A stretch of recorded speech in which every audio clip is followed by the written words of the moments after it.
First of all, thank you so very, very much for coming this evening. We all have choices of where to spend our time, and we're so happy that you chose to spend it with us this evening.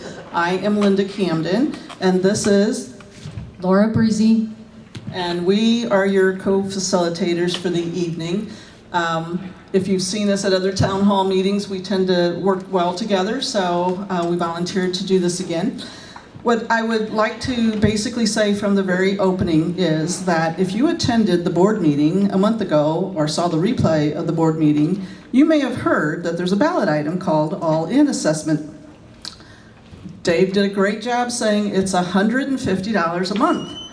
But I can do math, so 12 times 150 equals $1,800 for homes, and for lot owners it is $600. So I don't know what you all felt about it when you heard that, or if you're hearing it now as it's coming about. The first thing is, oh my gosh, sticker shock, right? How can we go from, when Mike and I moved in 6 years ago, $365 a year to $1,800? That's a lot.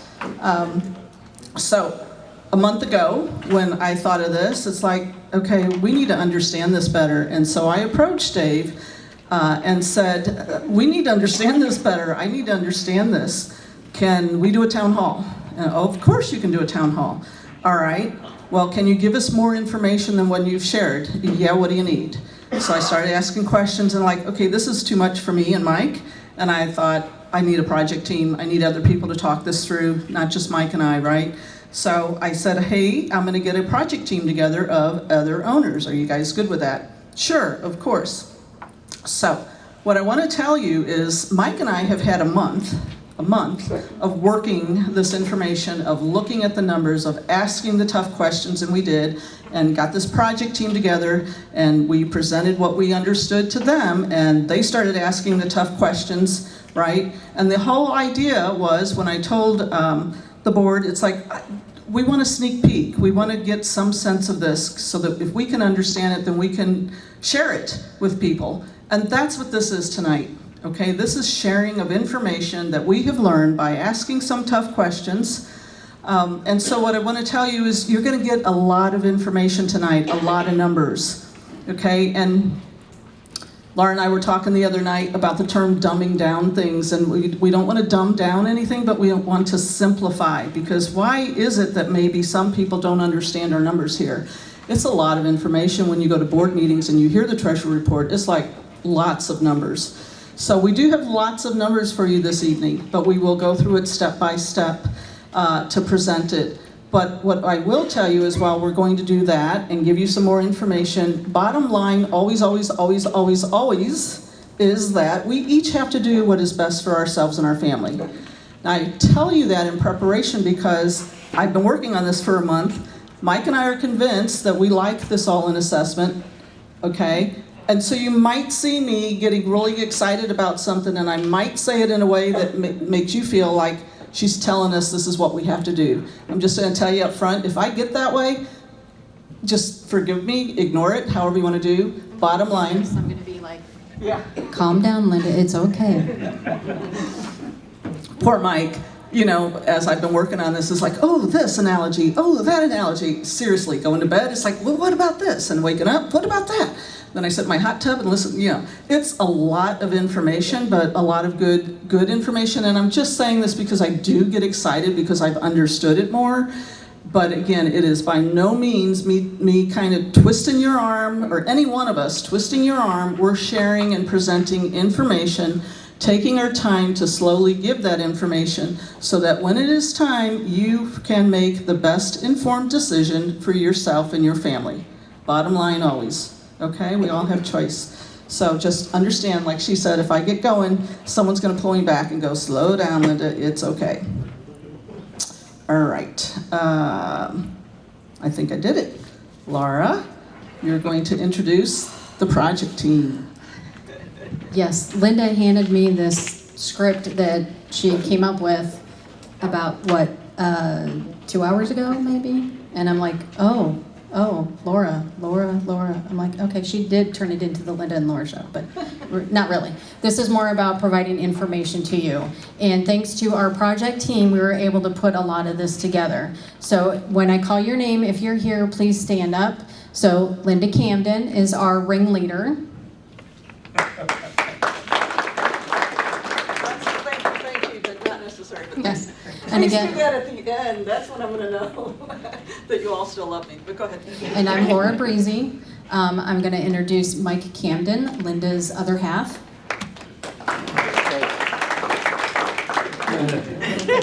He's done a lot of work, as we all have. Joe Heddle. Kim Seabaugh. And we have Randy and Sherry Clark. Tom Scanlon. Martin Toma. Derek Pryor. And Danielle Bentley is also on our team, but I think she went back out on the golf course. So good for her. Good luck for her. We are going to do a little time traveling to the past, to the present, to the future.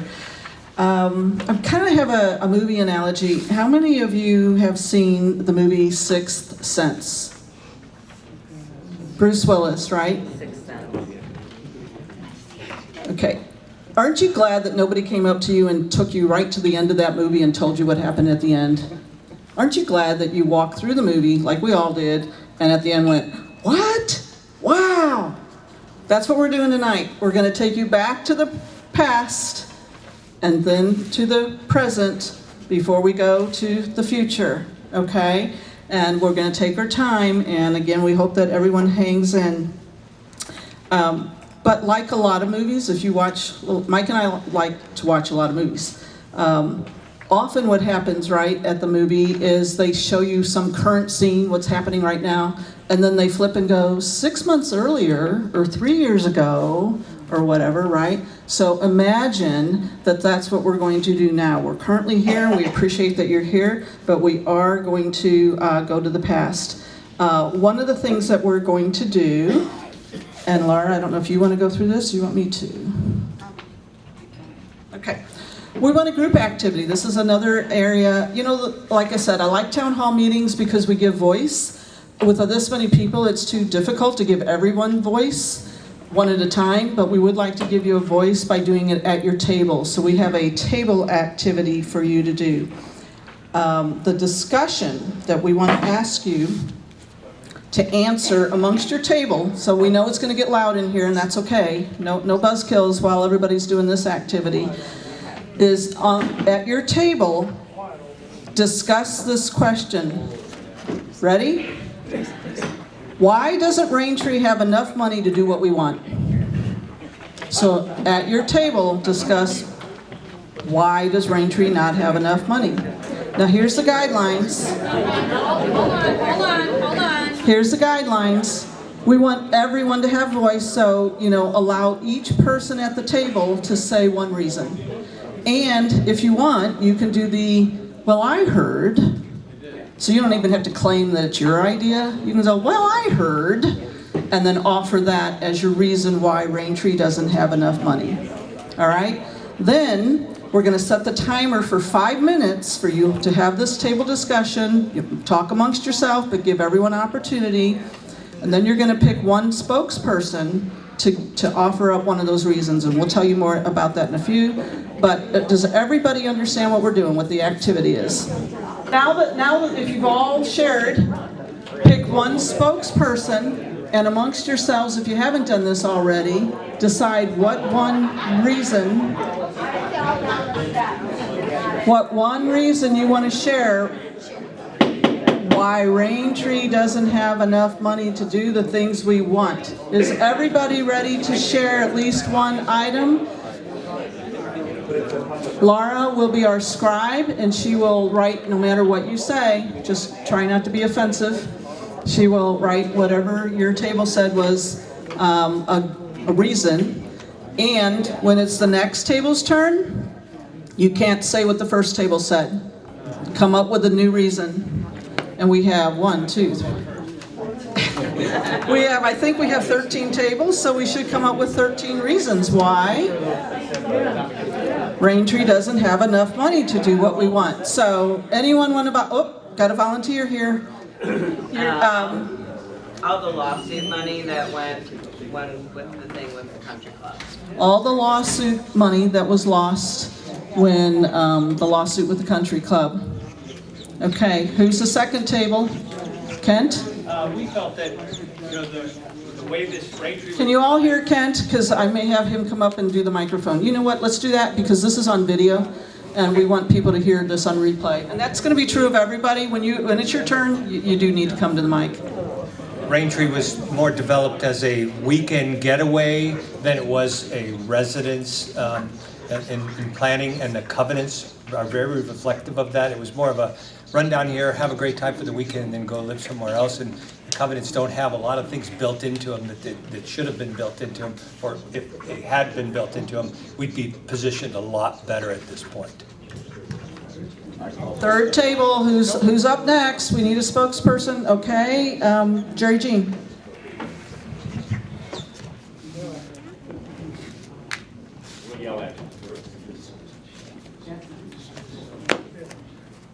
When the covenants were first started in Raintree, we were paying $100 of assessments, and it was not envisioned when the property started growing out here for anything else in the covenants to grow as the property grew, as lots were developed and people started moving in out here. That's one thing that should have been looked at. It should have been increasing as the property and the homes were growing out here instead of starting at $100 and leaving it that. It was a very poor thing on the developer's job or Steal the mic whatever. from me. Thank you. She wrote it down, pretty much what you said. Back table there. Come on up, please.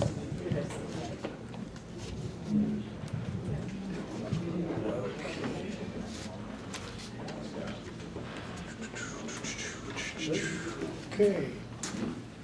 Let's say 30 years ago, Raintree was newer. Now, 30 years later, you got more maintenance. It's more cost. It's an older development, and you just need more money if you want your roads to be taken care of, and also your lakes. Yep. That's what's important to me. We're getting old is what I think he said. We're getting old. Okay, we came up with the fact that Raintree has grown faster than what money we're taking in, so we need to. Excuse you, Randy. You're so quiet, I needed to get everybody quiet so we could hear you. You interrupted me. That's it. Cicada. Who's next? Okay, I need time to work this out. Okay. Faster growth, not growth. Who's next? I don't need that. So, I just posted a video on the POA page or one of the Raintree pages. I don't know which one it was, but anyway, there's so many. So, my road and I'm the only house on my road, was just redone 2 years ago. The trash truck has already torn it up. So, you can look at the video. I'm sure all of you can find it. My point is, if we're going to spend all this money to redo these roads, and we don't have contractors that are doing the roads correctly and pouring enough asphalt or preparing the ground correctly for the asphalt, how long do you expect them to last? And what I'll tell you is I'm not going to pay for it. Okay? I'm not willing to pay for it. Thank you. Next. I'll go next. And if anyone else wants to go after him, come on up. I've been here 41 years, Father's Day. I've seen our roads, dirt roads. I've seen gravel roads. But during those years, we had $500,000 in an account, and it was told at a meeting that that money would only be used for roads and nothing else. Well, over the years, that money is gone, and it didn't go into the roads. And at that time, we had an offer if we wanted to borrow money to put a blacktop on every road in Raintree, house or no house. That was voted down. It was said if we would have taken that, by now, we would have all the roads and the loan would have been paid for. And we would just be resurfacing roads. Now, that was before POA, that was when we had developers here. And the developers did a very poor job after they sold the properties. I can tell you that. This was supposed to be homes for 55 plus. It wasn't going to be weekends. We were told no, it was strictly going to be homes. We were the 6th home put in this development, and I have seen deterioration of the rules. Every time rules are made, up to right as I speak to you, rules are broken, and nobody does anything about it. I don't know how many lots that have not paid their assessments, but I'd sure like to know that. Thank you. Thank you. Next. Anyone else want to represent their table? If you have a new idea, a new reason that was not already covered in, what did we get? 8, 9, 7? 7. Going for reason number 8? Show us the first page again, please. Oh, it's over here. Oh, Sorry. I guess I gotta get my glasses. You want to see if yours is a duplicate? We can read them off if that helps. Well, I can read, I just need to see it.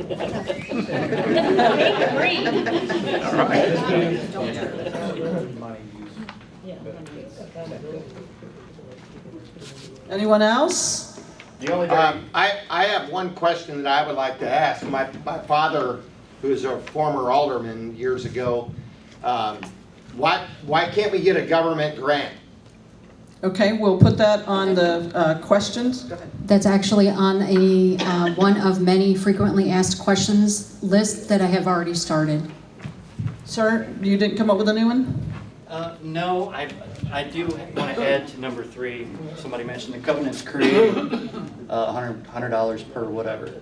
I think it is the work that's being done now, from what I understand with the covenants amendments happening over 30 years, I think it's time for a rebuild of those.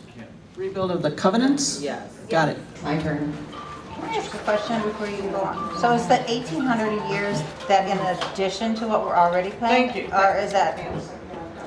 That would replace the current assessment. So it wasn't an adder. Thank you, because we've realized that apparently some people think it's an addition to, and no, it is not, it's replacement, like she said. So everyone got that, right? You call it an increase. Right. So that's corrected now. Thank you. Okay. All right, can you hear me? Yes. Our table came up with the PAC lawsuit. We know that took a big hit in our budget, in our supply that we had. So that was ours. And your name, please? Nikki Fulkerson. Thank you. That's from that table. Yep, hand up over here, just one, and come on. Nancy Kloss. Our table came up with 25 years plus of lawsuits and attorney's fees for various Other things. other, all different kinds of lawsuits, but at least 25 years. And we have been here 31 years. Delinquent collections. No, just one. Oh, I'm sorry, that was, Should be the second one then, because this is related to this. Yeah. So what was the second one? Okay, second. the second one was delinquent collections.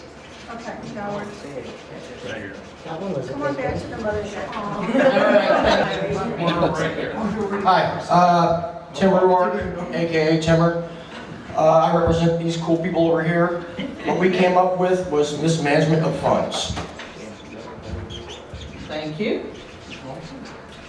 Cameron, smile. So, Ken Jarris. So naturally, the lawsuits.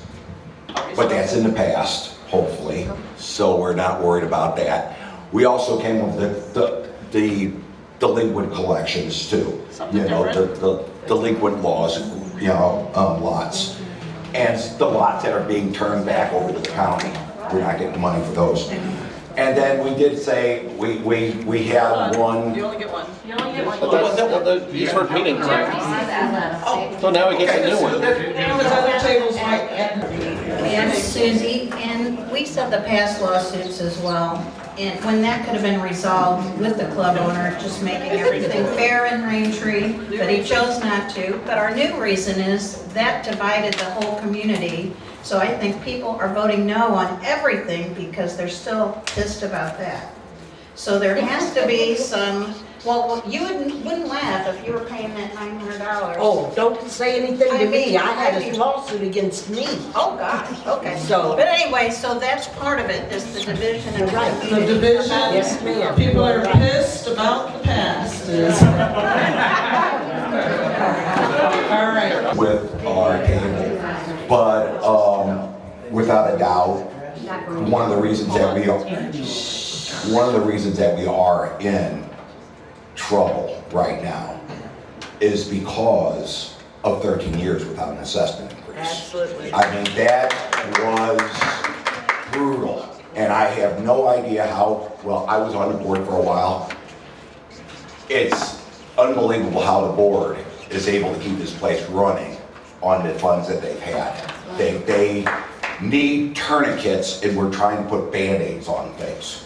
And that was, so really, 13 years without an increase was brutal. I mean, it really was. And now, unfortunately, we have a big decision to make, which is what do we want to do and how we want to move forward. That's it. What was the timeline of those 13 years? What was the timeline? We have that figure, I think it's on the back of one of your worksheets that we're about ready to hand out. Do you have a new item, Kathy? Okay, come on up, Kathy. Anyone else have a new item? If so, come on up, because you'll be next. A new item. Kathy Porter. Hold on, say it again. Your name. Sorry, Kathy Porter. The economy. We just went through 5, 6+ years of a devastating economy, and we all rode that as individual homeowners, but this community also rode it with all the issues that it's had.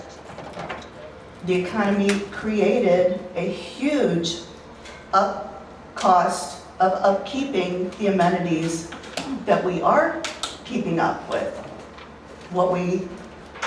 The slight help on the roads, that, you know, fixing a scratch, the beaches, the lakes, all of that, the cost went up. Thank you, thank you, thank you. And your name when you get here, thank you. Kelly Waldo. The one we were talking as well was low trust due to spending priorities. So where you may pay money and think it's being spent on A, and if it's reallocated to be spent on B. The most recent example is road, going from 200,000 to 0. Thank you. All right, did that do it? A new one, Kathy? Got to be brand new, because we're about ready to move forward. It's not just an upkeep of the roads, but the increase in homes has meant more damage to the roads. Yes, we got money from the EPA because of that whole other name for it. But the increase in homes and the trucks coming in and the damage that they're doing to our roads. It's, you know, yes, it's wonderful to have new neighbors, but somebody's got to be accountable for that damage. Thank you. All right, Mike. Okay. Hi, everybody. Thanks for coming. I got to read my notes. So, all this information on this spreadsheet is taken from the end of year profit and loss reports. And these are really just snapshots in time I've been back and forth with John a few times, many times, trying to understand how this really works. And it's basically, we use an accrual basis accounting system for the community. And I've included a simple description of the accrual basis accounting in the box in the upper right for your reference later. But from what I understand, accrual accounting credits or debits the account when the invoice is generated, not when money is transferred. Similar to a credit card, you swipe the card and take your groceries home, but you haven't paid for them yet. That happens when you get the credit card bill later.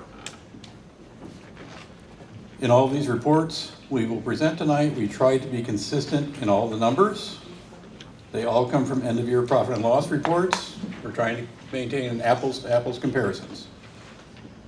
Wherever we could not get reliable numbers, we left a field blank or used question marks. By the way, some of the information I will read to you is not on the worksheet, but it is on the back, notes on the back page. So we'll start at the top. 1985, the annual assessment was $100. We heard that already. In 2003, there were less than 500 homes. I couldn't find assessment numbers. We don't know how many houses were here in 2012, but there were about 800 last year. We've listed the annual assessment for each area of the community, sections 1 through 25, homes and lots, the forest, homes and lots, and the condos. No change in assessments for 13 years between 2008 and 2021. Finally, in 2021, a 5% increase for 5 years was approved. So in 2022 is the first year to see the assessments increase. If we look at income for 2003, there were $659,409 in annual assessments billed. Now look at the numbers to the right. These show the assessments billed in 2012 and 2023. By the way, this is assessments billed, not assessments collected. This goes back thanks to our accrual accounting system. We document the bills sent out. The actual assessments collected are not documented here. They will show up in the balance sheet. Is that right? The difference between this number and the open accounts receivable on the balance sheet is what's collected. Okay.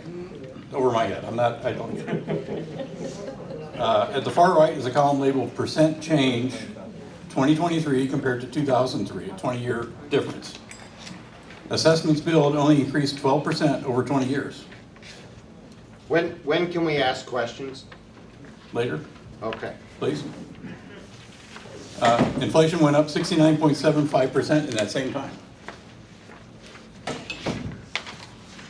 We have $94,423 in other income. Other income includes late fees, stickers, construction bonds, interest, campground and pavilion rentals, and censures.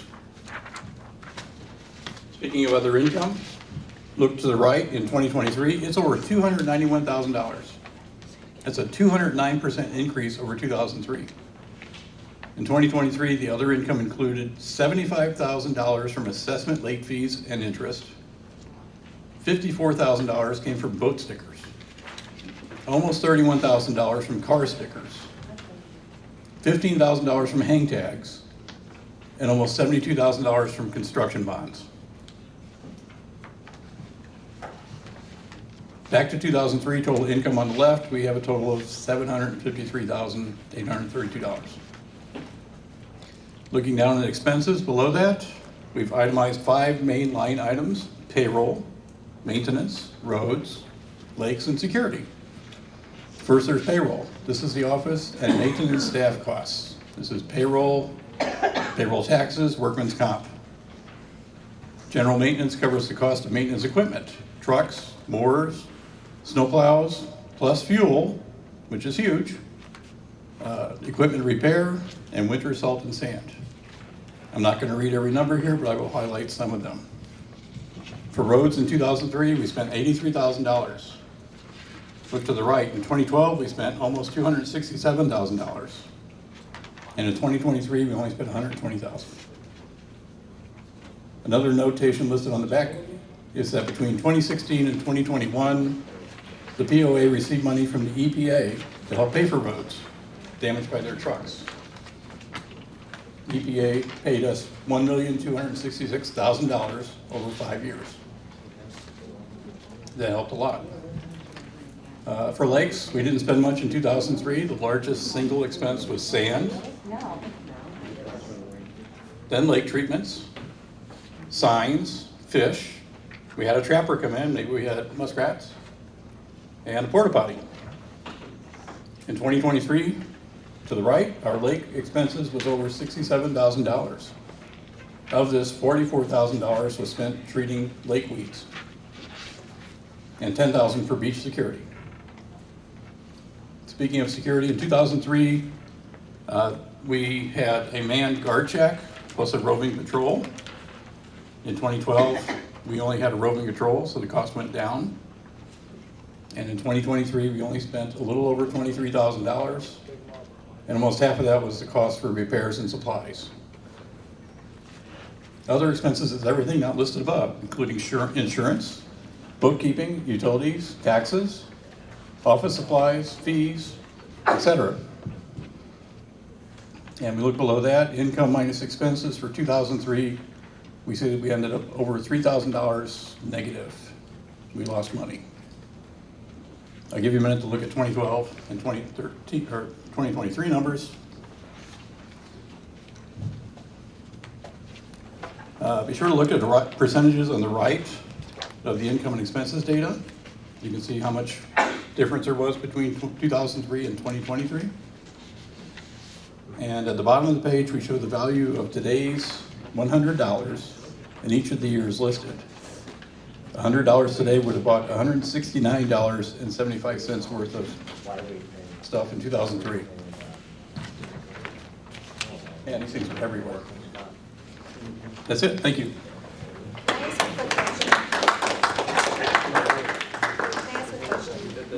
Does it? The collection agency fee that is doing the assessment fees, where does that expense fall? Do we know what that expense is? Collection agency? Prior to the recent years, they would collect. Dave, you need to come up here if you're going to answer, because we cannot hear you, and the video for sure cannot hear you on replay. Well, there's two different ways to look at the collection fees. They use the collection agency that would try to collect the money with threatening letters and never really went with attorneys to collect the money. A lot of times what would happen is they had told the office staff that if you got $400 on a $1,000 bill to take the money and they'd wipe the bill, we would still pay 29% to the collection agency. So it was a lose-lose for Raintree all around. Currently, we go through a company called City and Village, which has on-staff attorneys, sends their own threatening letters. The cost is extremely less and much more successful. John can elaborate on the numbers, but that's the difference in the collection agency over the years to now. I don't know about early on, but about the last 10 to 15 years, that's how the collections were done with the collection agency. I would just like to know how much they've collected in arrears and how much did it cost us for them to collect that? I don't know. You know what? What's our annual expense? That would be And your question, everybody's question, we totally want them, right. but we need to stay with. Right. Yeah, thank you. So, yeah, definitely, on the back sheet of your questionnaire, there's spots to put the questions down, so we're collecting them that way, and we're totally going to collect every question and get every answer from the board about them. It's just we cannot manage that tonight, so I appreciate you all understanding that. Okay, so thank you for everybody for providing input on what we've experienced ourselves or what we've heard from other people as to why we're in the state that we are now. So thank you for your input over here. I have a question though. Does anybody in this room have the power to go back in time and change any of those items? No? I know I don't. Yeah, that's the situation, right? We can't go back to the past, so we're going to move forward to the present. So is everybody in agreement that we can move forward to the present? Yes? Great. All right, so, Yes. I have a question.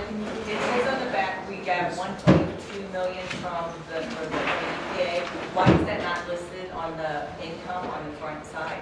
It was- Offset as other, listed as other income, so we can balance this out a little bit better. So the APA was from 2016 through 2021. Is that what John said that's stated on the balance sheet? Isn't that one of those things he said? It's probably on the balance sheet, yeah.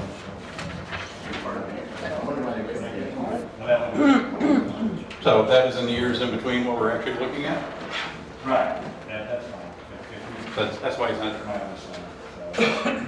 Mike, for this change of security, did the crime go up in 2023 to now?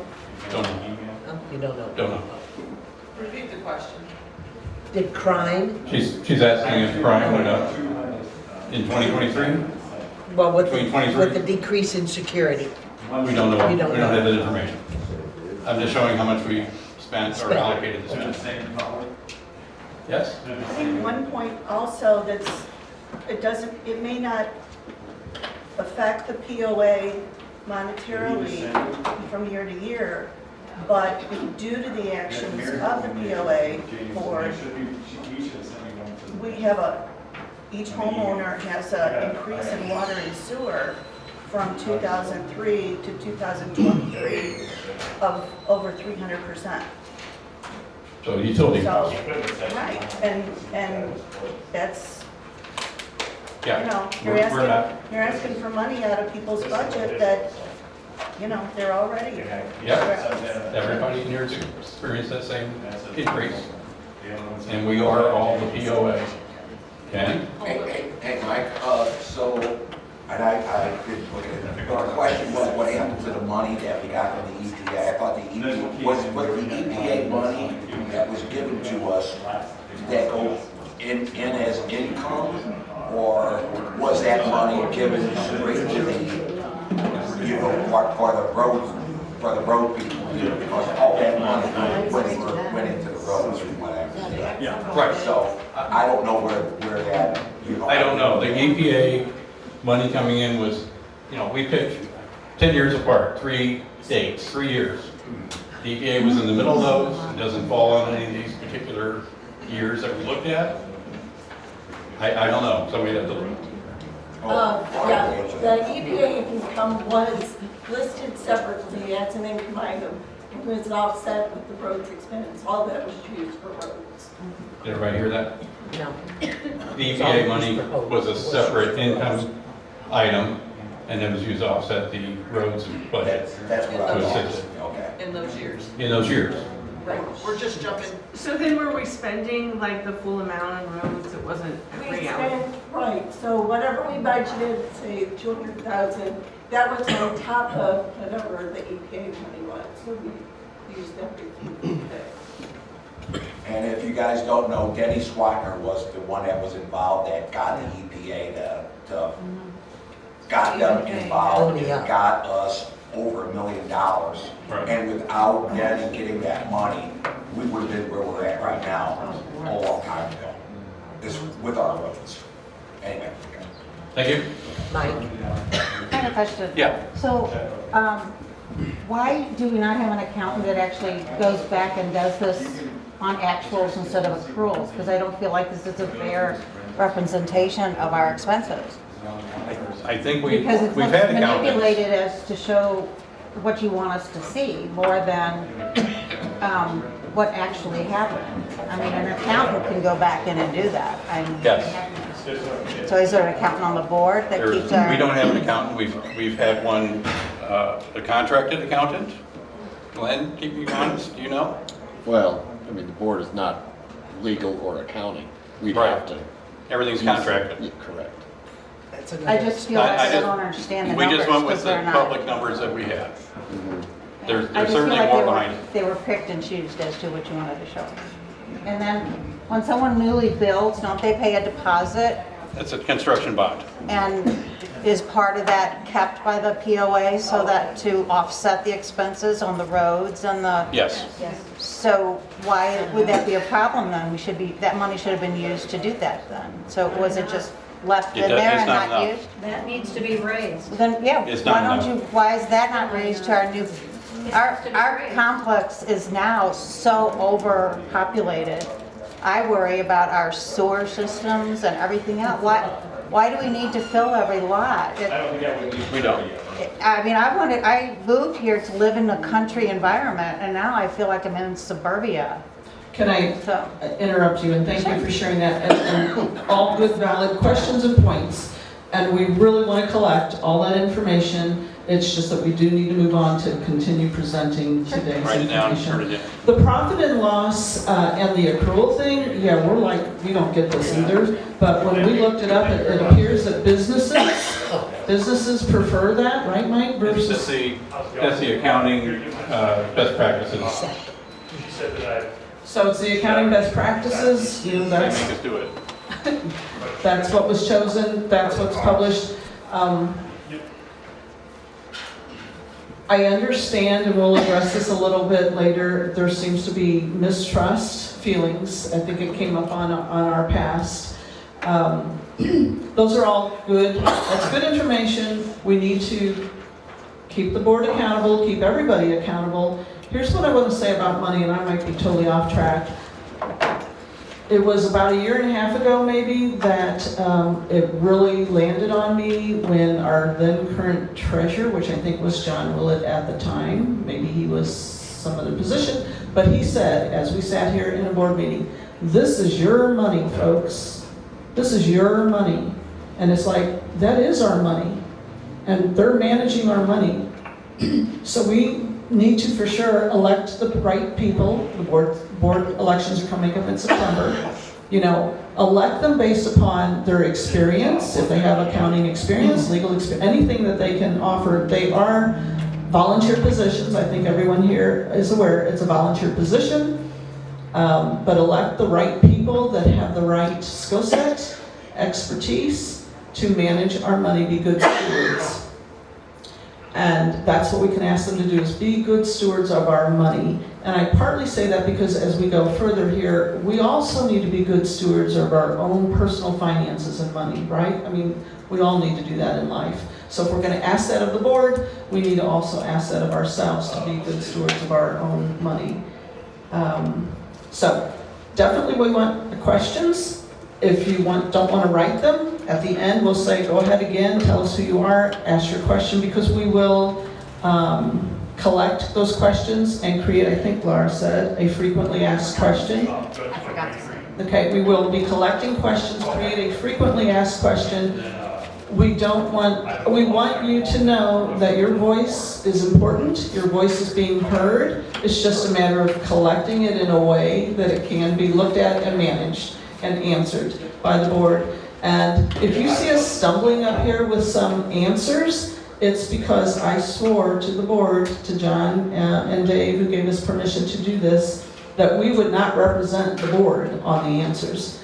We will tell you answers for questions that you might ask that we asked. The project team asked some tough questions. They gave us answers. If we know that answer, we will share it now. But if it's like, we didn't ask that question, good question, we'll write it down, we'll ask them and let them answer the question. So we're not representing the board at all here. We're doing our best to transfer information that we believe we collected and then collect more information to share with them. And I know you're wanting to ask a question pertinent to what I'm saying. I think so. I just want to make a statement, first of all, that I believe we should elect somebody on the board that has an accounting background, an accountant. I think we should do that if we can. The second thing is, doesn't the board hire an accountant to do these numbers? They do. They're just making. To do these numbers right here every month? I would assume. I believe so. I mean, this is a lot of money. I Glenn? assume. Well, Every month? it's all done through QuickBooks and the treasurer, but they get an accountant to certify. Every month? That I can't answer. Yeah, we're not sure. We do know that it is audited. You know, that I do know. But monthly, That takes an accountant to do that. Exactly. And Which- even if they only do the audit once a year, at least at that point, we can trust that the numbers should be okay. and I do know they do pay for an accountant to audit once a year.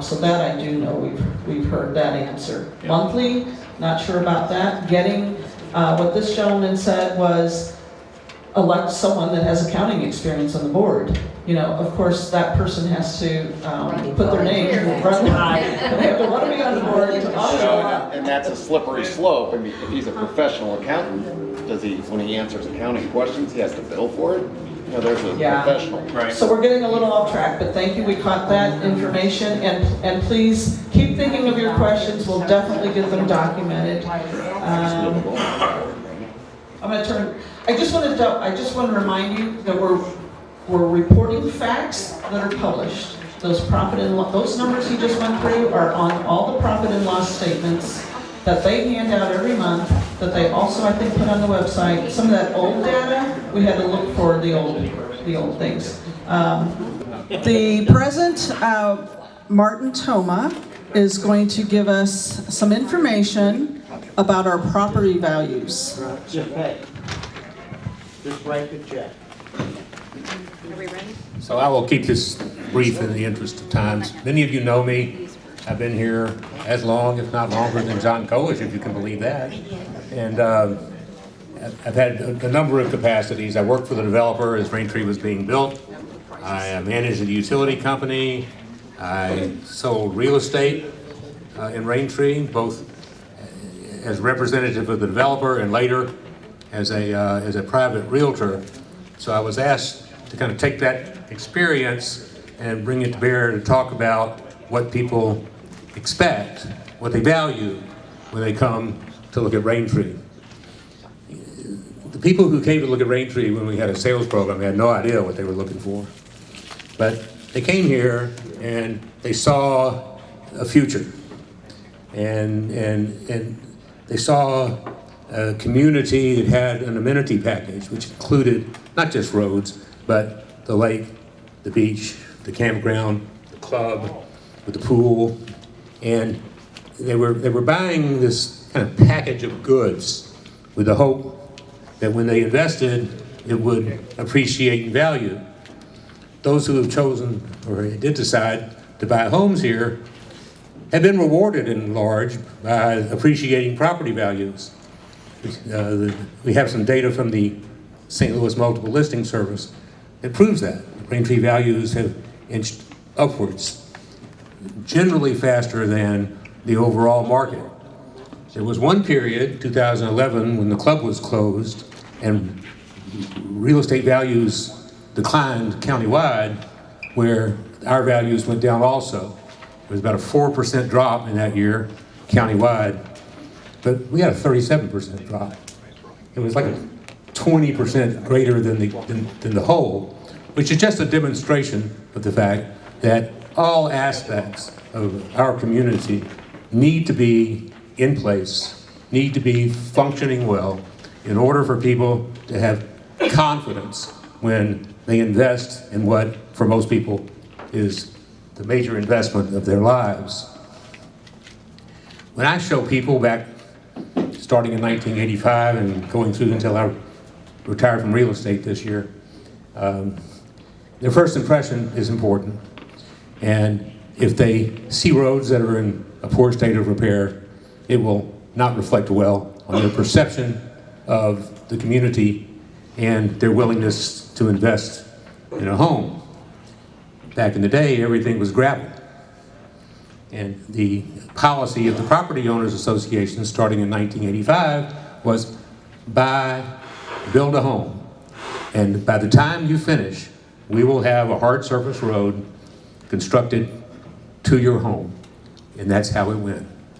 And the expectations for most people were realized. Of course, the problem was the quality of the road was such that over the years, you know, that kind of road deteriorated.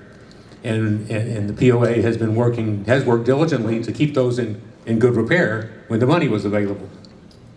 We know now that for whatever reason, those reasons that were shown, the cost of materials, the resources are inadequate to maintain that package of amenities that are essential to the preservation of our property values. So whatever we do, we can't do nothing. Because doing nothing will lead to a continued deterioration, which will eventually, and not too far in the future, in my opinion, depreciate the value of our property. So, that just comes from an old guy who's been around a long time. And I'm not telling you how to vote or telling them what to do. I just know we have to do something, and I'm going to support my board when they decide what to do. Thank you. Who's next? Thank you. That was very telling, and I appreciate your history and your experience with that, Martin. Thank you for sharing it. Next up is roads. The current problems on roads, and John Willett is going to share that with them. He is on a time clock, FYI, if you've ever listened to John. He's like me, we can go on and on and on. But we're not, John. I'm covering you. She wrote this for me, so. No, I did not. Okay. These are 4 spots of roads that we're gonna fix because they've been deemed as dangerous. One of them, about 3-4 feet of the road slid off the road on it. Last year, Nick King, who was the chair of roads at the time, we met with a roads contractor, Vernon Jones. He came out here and spent an afternoon with us. And from driving in his truck, he was able to tell us this is what's wrong with the road. He didn't even have to get out and look at it. Most of the problems we have with these roads come to what's underneath the asphalt. It's not enough to support the road. And the other part is that when the roads were built, the base of the road didn't extend past the road, and asphalt is pliable and flexible, especially in the heat on it. So they gave us a quote last year of about $235,000 per mile to just strip the asphalt and put down new asphalt. It won't fix the problem long term. That's currently what we've been doing here, is that we fix a part of a road, we put another cut in the road, which can then become a break point for it. So, you know, summing it up, you can look at these pictures when you get up and move around to get something to eat, but the roads are not in great shape here, and they're only going to get worse unless we do something about it. John, can I interrupt for just a second? Stop my timer. I just wanted to point out, these are the original photos that the board gave us. I personally drove around on Sunday, and they're a lot worse than whenever these were taken, especially, that one's really bad. All right, the other thing that's not up here is we have to fill cracks, fix a dip, and seal the dams, or the DNR won't approve the dams. If they don't approve the dams, lake life is going to change as you know it today. In 2022, the current expenses that we had for roads was 1.5 years behind what was needed. There were 32 worst of the worst damage spots identified by the roads committee. We had enough money to fix 6. Every year we fall further and further behind with the roads. A $200,000 a year roads budget doesn't even fix 1 mile of road in today's world. Some of the repairs that have been done over the past, you know, Denny is the one to credit for that EPA money, but some of the fixes have lasted, some of them have fallen apart in short order. You heard a gentleman's story of his particular street on it from that aspect. The other thing we faced in 2022 is the price of asphalt jumped 65%. So you got a lot less for what we had. So ultimately, as you heard from Martin, you know what? The roads are probably one of the most important things a prospective buyer is going to look at here. And if they're going to drive over these type of roads, don't think you're going to get the money out of your house. So. Thank you, John. Next up is Kent. Kent's going to talk to us about the current problems with the lakes. The current problems and how they occurred, I think, is important. So Put the mic up close. I'm going to talk about the current problems and how they occurred because I think that's important, and we talk about how to restore our lakes. So my name is Kent Campbell. I've been on the board since September of last year. Thank you. You have to keep it like this. Yeah. All right, I've been on the board since September of last year. Thank you very much. And I was immediately given the assignment of lakes and beaches, and I got to tell you, they have a wonderful committee, and they all work really, really hard. So I appreciate that, and I wanted to acknowledge that publicly. So I'm going to start by saying that our lakes are not healthy.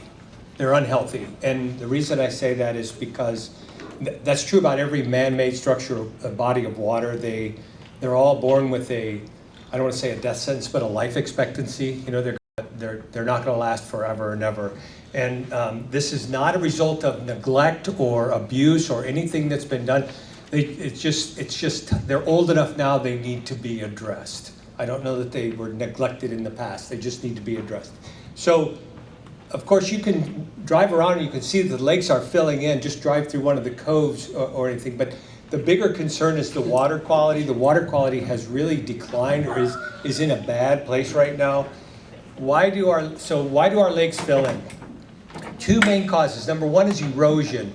You know, before this was any property was developed, the water would run down through trees, etc. If you see a developed lot and a tree lot next to it, you can see that the water meanders, and any natural waterway just meanders. There's rocks. The water bangs against it. It slows it down and it filters it out. Whereas here, that's not what's happening. Any place that's developed, it's not what happens. And the other cause is the lake design, and I'll get to that in a second. So again, erosion, every time it rains or there's runoff for any reason, it moves organic, like leaves and sticks and other things into the lake, but also if it has enough velocity, it moves inorganic materials such as rocks, right? So a couple weeks ago, we had the gentleman from the Jefferson County Stormwater Management Company told us that velocity is more important than the volume of water. It's been raining the same amount on balance for decades here. It's the velocity. You know, we tend to straighten out waterways, and we make trenches, and we do things like that that increases the velocity of the water, and that is what makes it that gives it the ability to wash things into the lake. There are, if you go look at a farm pond somewhere, the waterways that run into it are grassy and rocky, and they sway like that. We build trenches and put culverts in that run the water straight into the lake, and it carries with it a lot of stuff, unfortunately.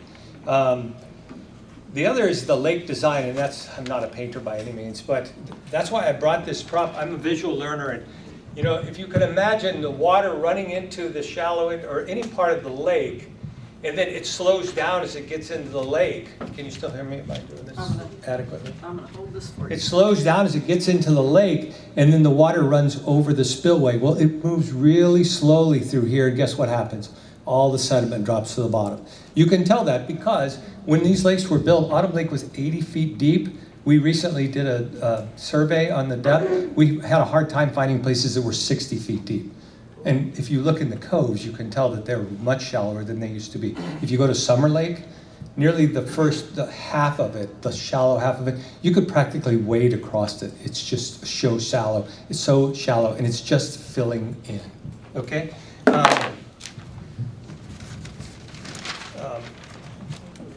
And then there are other factors that lead to this. There's a term we learned, eutrophication. And eutrophication is basically just underwater composting. So as this organic material moves into the lake, it settles, and we have very, very clear water here. Anywhere that sunlight can penetrate to the floor of the lake, then it'll grow weeds, right? And algae, things like that. So what happens, it's a vicious, vicious cycle. The weeds grow. At the end of the season, they die. They lay down on top of that muck that's already there. That creates more muck, and now pretty soon the muck is deeper, further out from the shore, and so more sunlight's able to penetrate and create a bigger lake forest, if you will. And so it's a vicious, vicious cycle. That's a problem. The other thing that I would tell you, we dump a lot of chemicals into our lake, not purposefully, but every time you fertilize your yard with anything that contains nitrogen or phosphorus, when it rains, it's going to run down into the lakes, unfortunately, and that water becomes very nutrient rich. And so why do we have this problem if all these things occur naturally? If you take that very nutrient-rich water and it becomes very heavy and it settles down to the bottom, then there are bad algae and there's good algae. Bad algae outcompetes good algae, and it sucks up the oxygen and it sucks up those nutrients and thrives and thrives and thrives, and it outcompetes all of the good algae. And so we have basically dead zones in our lake. Our lake's the best environment for fish and the desirable aquatic life is in the upper half of it. The lower half is just, it's not functional, and it won't last long term. And you know, what I understand is if you get enough of bad algae, then eventually your lakes can become toxic and nothing will grow in there. Plants, fish, crustaceans, etc. I hope that made sense. Thank you for that. You can tell Kent has learned a lot about lakes and water and bad algae and good algae. Next is Dave with a security report about our current problems with security. Hi, folks. Thanks to John for his report. Thanks to Kent for his report. I gotta believe if you want to know anything about lakes or how to paint your house, Kent's your guy. Obviously, we've heard security, roads, and the lake is the most important things out here. So I'm going to talk about the security. A couple things that really come to my mind is we've actually taken a step back of what security is today and what it was previously, which was a better solution. I've been told everybody loved the security guard. Everybody used to stop there, get checked in, go to the clubhouse, play golf, get through the gates, call visitors, whatnot. I heard it was a great solution. In my mind, being in somewhat of a security business over the years in IT, that it takes 3 to 4 technologies to properly secure anything, a business, a sports park, a bank, a subdivision. I belong to a couple gated communities, and the security in them is night and day compared to here. What we had previously was a manned security guard that helped out around here. Over the years, we have had cameras, and we've had card access and key access. So the biggest issue I have with the types of security that we're doing these days, or over the last 7 years that I've been here, is we have a set of cameras, and they go bad, and then we just replace them. We don't do strategic planning on it, and I've heard from a couple people from the subdivision, we never do strategic planning on our money. So one of the things that we want to do moving forward is strategic planning, and that is not just replacing like-type materials with like-type materials. Let's find the best products that secure this subdivision, whether it be 1, 2, 3, 4, 10 different technologies. It's going to all cost money, but what we got to realize is what we're doing now, we're just throwing good money after bad money. So replacing these cameras, having people sit in the office view these, don't have a relationship with the sheriff's department or the police department. We get stonewalled there. There's not enough damage. There's not enough cost. There's not enough property damage. We just get nowhere with the police department. So we need to work with companies that do have those types of relationships that we can get better cameras in here, better access, and only allow the people that live here or own here get through the gates. And that's pretty much the bottom line to the security. And I want to thank all these guys for doing their job for the group they put together. Thank you. Thank you, Dave. Thank you. Because Derek is now going to walk us through the present with the worksheet. Everyone got one, yes? Okay, here we go. Thank you. Hi everyone, my name's Derek. I've been in Raintree now for about 10 years. Just for transparency, I am not for this whole proposal. I was asked though to present future current numbers, so I'm going to do so with as little bias as I can, but I wanted to just clarify that, and that way there was no confusion on why there might be bias. So going toward the present, all these numbers are taken from the year-end profit and loss reports Just like with the previous report, it's on an accrual basis, so it's snapshots in time. So from 2008 to 2021, nothing was unchanged. Lots were going anywhere between 205 to 300, depending on where they were, forest or non-forest. Homes were going from 365 up to 475. 2022, that changed, raised about $10 on lots, about $15 or $25 on homes at the max level. Each year after that, it goes up about 5%, all the way to 2026, where lots will go anywhere between 262 for the sections 1 through 25 and 383 for the lots in the forest. Homes will go 466 to 606. So going from 2021's numbers to 2026, it was 365 for homes, up to 466, about a $100 increase with the COLA increases that were passed with the assessments. So what does that do for our numbers? Assessments billed in 2022 was about $700,000. With our additional income is about $185,000. That put us at $883 for 2022. Those same numbers for 2023 went to about $1,031,000. 2024, 1.068 million. 2025 will be 1.1. 2026 will be 1.148. So as you can see, income's going from 883 up to 1148 over the 5-year period. Expenses is the next column down. Back in 2022, it was $32,000 for payroll, $63,000 for maintenance. Roads was $291,000. Lakes was $40,000. Security was $20,000. Those numbers for this year, you can see there on the report. And then for 24, 25, 26, we just ran those numbers all the way through. Total expenses are down at the bottom. Income minus expenses.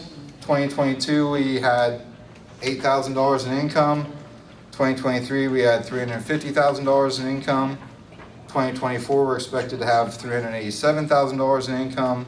2025, $426,000. And 2026, $467,000 in income. That's assuming no increases in expenses from this year, which we all know will go up. Additional notes, the other income in 2023 came from the boat stickers, assessment fees, car stickers, hang tags, and construction bonds. Lakes 2023 is higher than the other years due to lake treatments and $10,000 in security at the boat ramp and the beach. Projected assessments billed in 24, 25, and 26 assumes no changes in lot numbers or house numbers, which is unlikely, and projected expenses assume no increases, which we know is also not likely. Thank you, Derek. And again, thank you, Derek, for taking that task on last minute. We were working on those numbers feverishly and got that information to him last night, so he did a great job trying to catch up. Mike was the one that put those numbers together, and Mike, if you have anything to add, I know the way I look at it, and I don't have that sheet in front of me, I was surprised that by doing that 5% every year for 5 years, that the net difference of what that will bring in is not that much money over 5 years. If you look at, when you get a minute, look at these roads and how much it costs to repair them. It doesn't even cover, well, maybe it does cover repairing these roads, but it's not a lot. Mike, can you speak to that? Because I know you and I talked about it.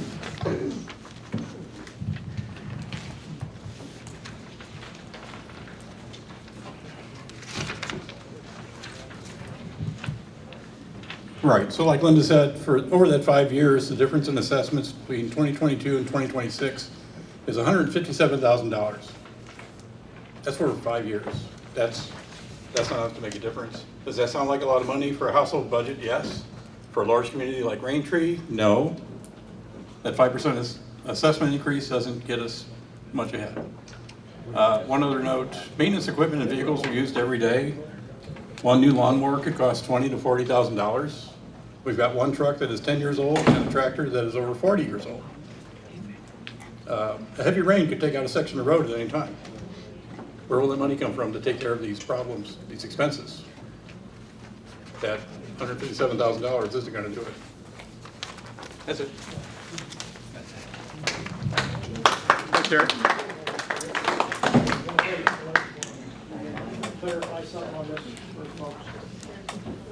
Our treasurer is going to clarify something, but we will make sure his comments aren't. It'll be quick. Okay. It'll be good.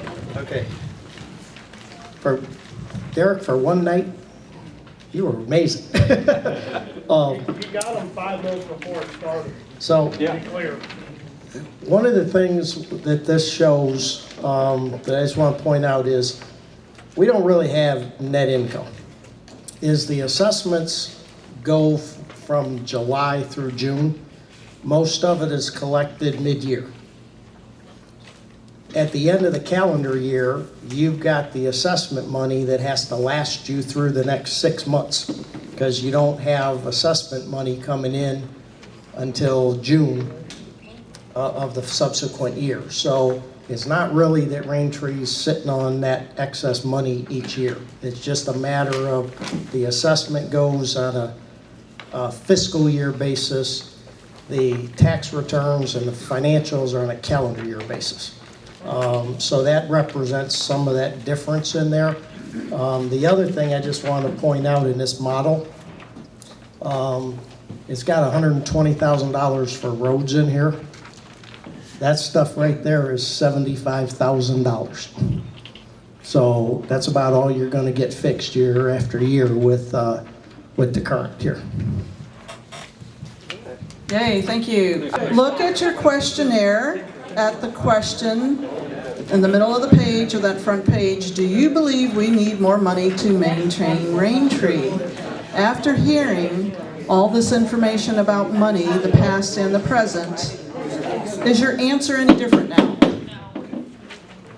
If your answer is different, just, mark it on your sheet if you want. It's just an awareness. This is what this whole town hall is about, is awareness of our past situation, our current situation, and soon we'll be talking about what it takes to get to the future with the things that we want for Raintree.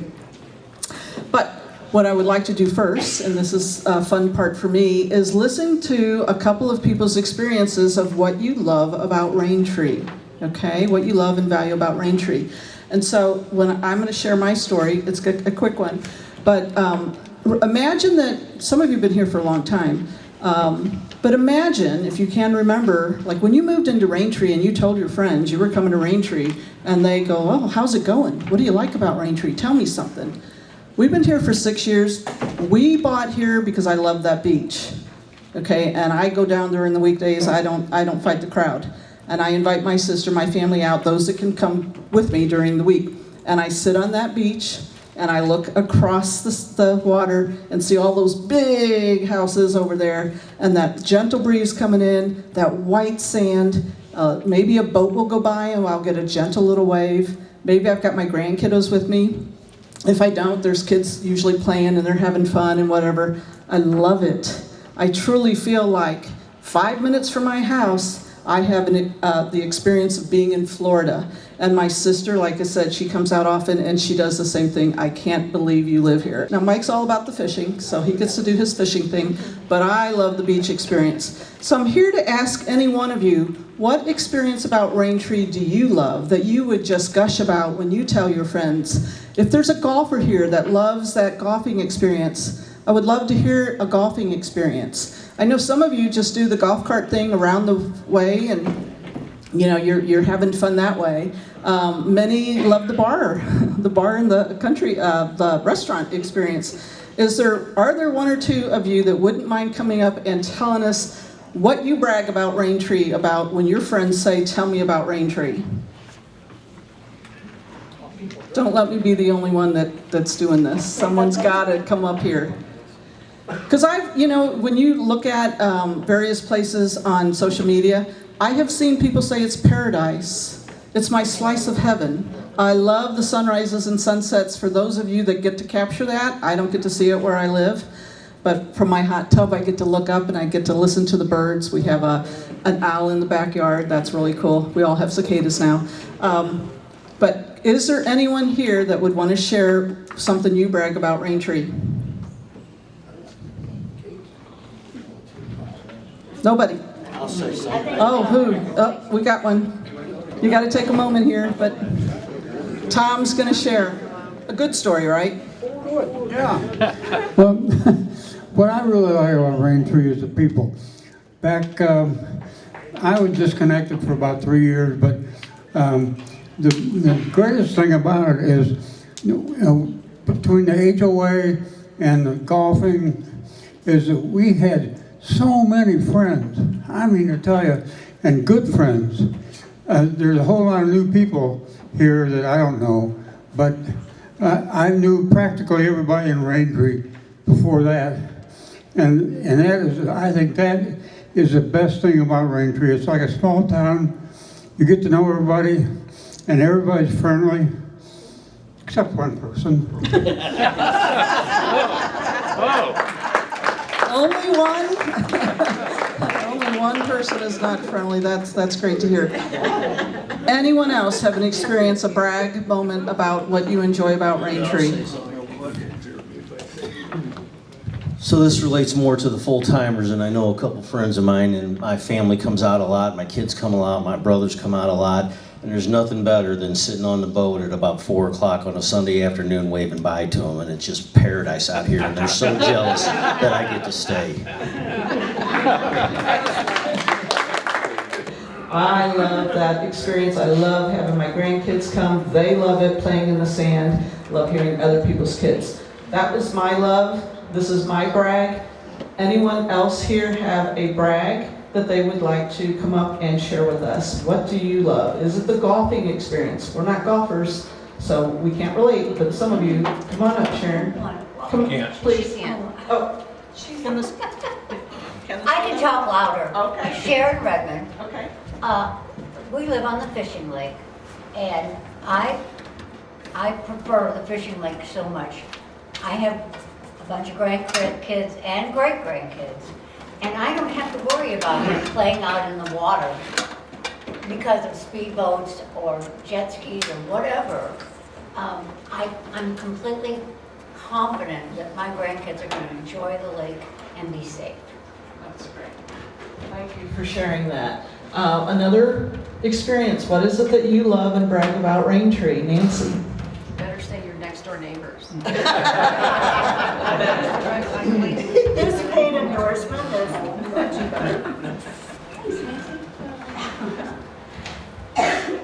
Neighbors are everything about Raintree, and I think we all know that. But my husband and I moved here to play golf, and we have played golf for the last 31 years. When we first moved here, in the fairways, I don't know how many of you play golf, but if you do, 31 years ago, we would go out and we would have to literally move rocks and put them in the back of the cart to be able to hit in the fairway. I mean, either that or break your arm, coming down and hit your arm. So over that 31 years, the improvements in the golf course have been tremendous. I mean, it's night and day. So the golfing experience for us has been wonderful. We do not use the lakes, but we love them. We do not use the beach, but we love it. So there are amenities here that we love, but we do not use. So swimming pool, yes. Golf course, yes. But we love the entire experience of Raintree. And like Linda said,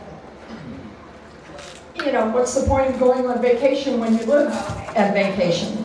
So golfing was our #1 priority. Thank you, that's a good one. Again, as I mentioned in the beginning, and we're wrapping up, the future isn't that long to talk with you about, but so we're wrapping up here soon. But what I do want to just bring us back to, the whole purpose of this was awareness, right? Awareness of where we are with our financial situation, where we were in the past, how come we don't have the money, where we stand now, what is it that we want out of our Raintree experience here. But when, I have to say it, when Dave said at that board meeting, it's a monthly expense, $150. And I'm like, okay, that's times 12 equals $1,800 for us. You're not fooling me that it's only 150, but then later it's like, I get why monthly makes sense now. Because as Mike and I go through our budget, and every family does this, I'm sure, and as you've talked with your kids about money and where to spend it and how to be smart about money, you know, you do talk about your wants and your needs. You know, we have kids that came to us at some point, I'm sure you all did too. Can we get a, PlayStation, Nintendo? I don't even know what they're called. You know, all these big toys things.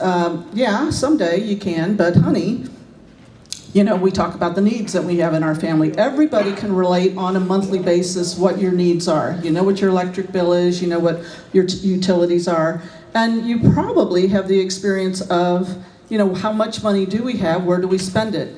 One of the things that Mike and I love to do is go to the movies. We do the Value Tuesday, and we get, you know, the cheapest that we can get. We buy the large bucket of popcorn, refillable, of course, and we walk away with a refilled bucket of popcorn that we put in the freezer that we can eat at a later time.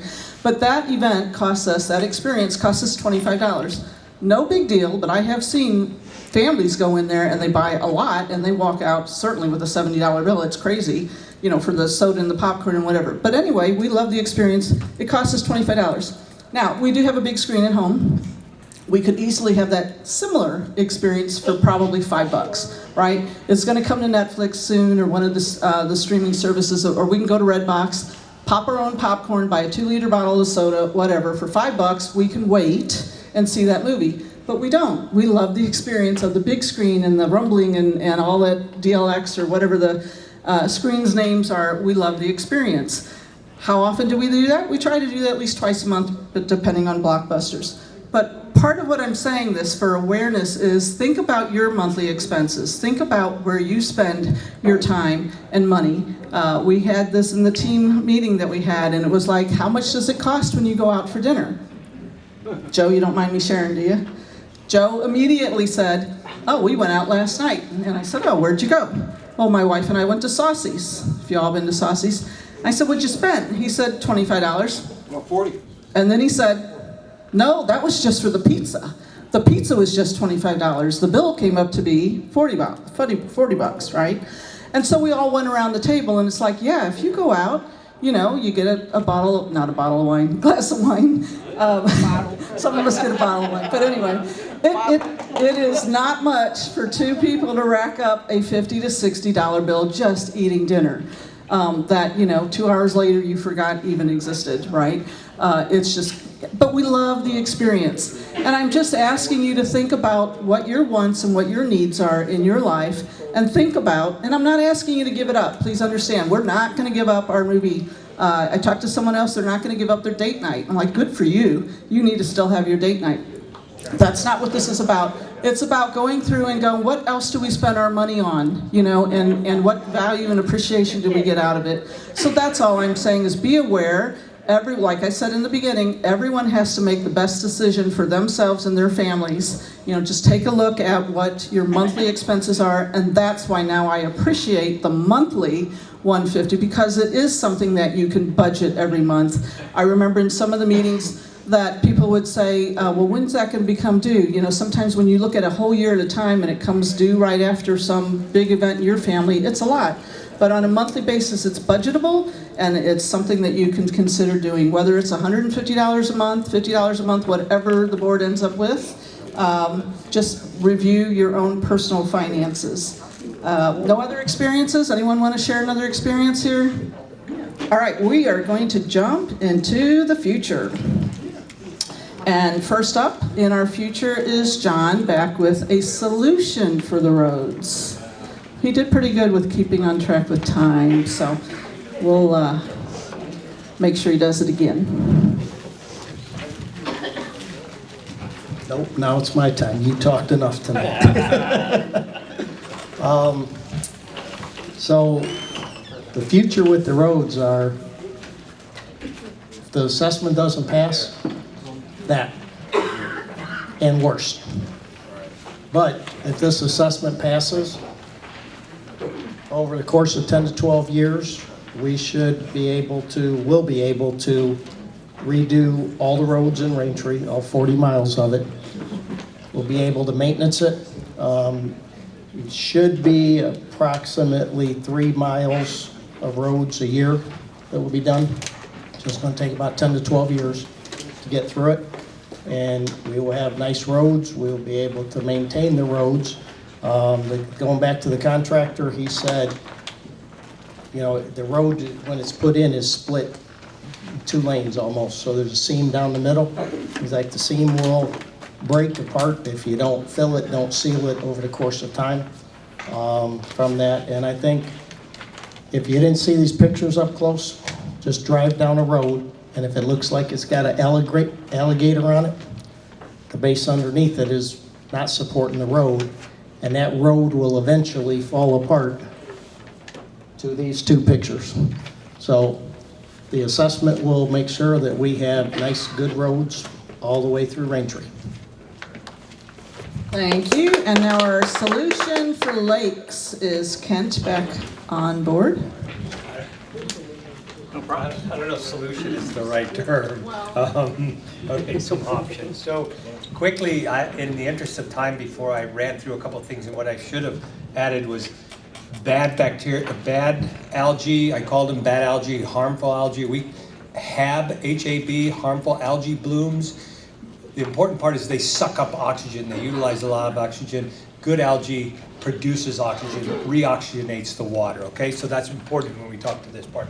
So talking about restoration of our lakes. So to get our depth back that we need, we could do dredging, and there's a couple of kinds of dredging. There's mechanical dredging, but that produces this substance that we have to let the water run out of and then dispose of. And there's a thing called biodredging that actually goes in and with enzymes and good algae, etc., it breaks the muck down and rediffuses it into the environment, the water environment.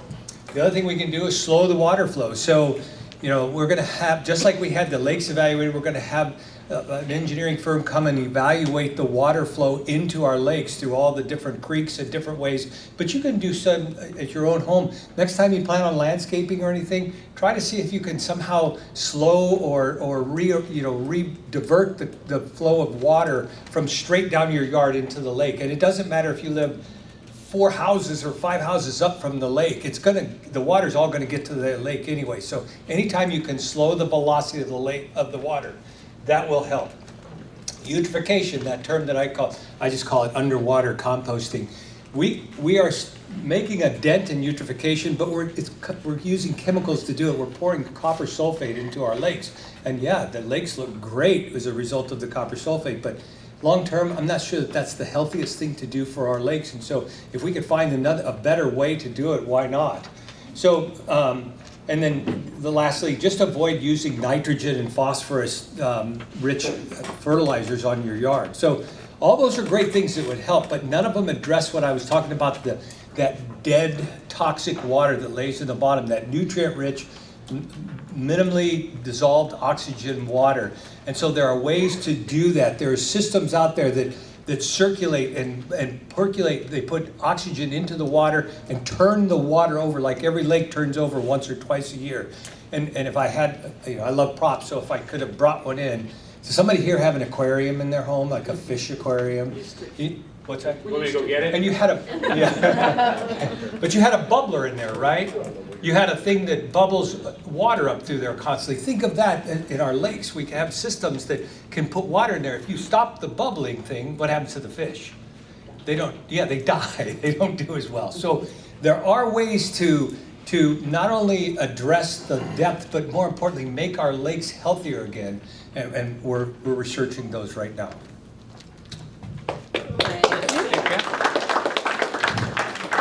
potential solutions for security would be Dave. 3 times in one night.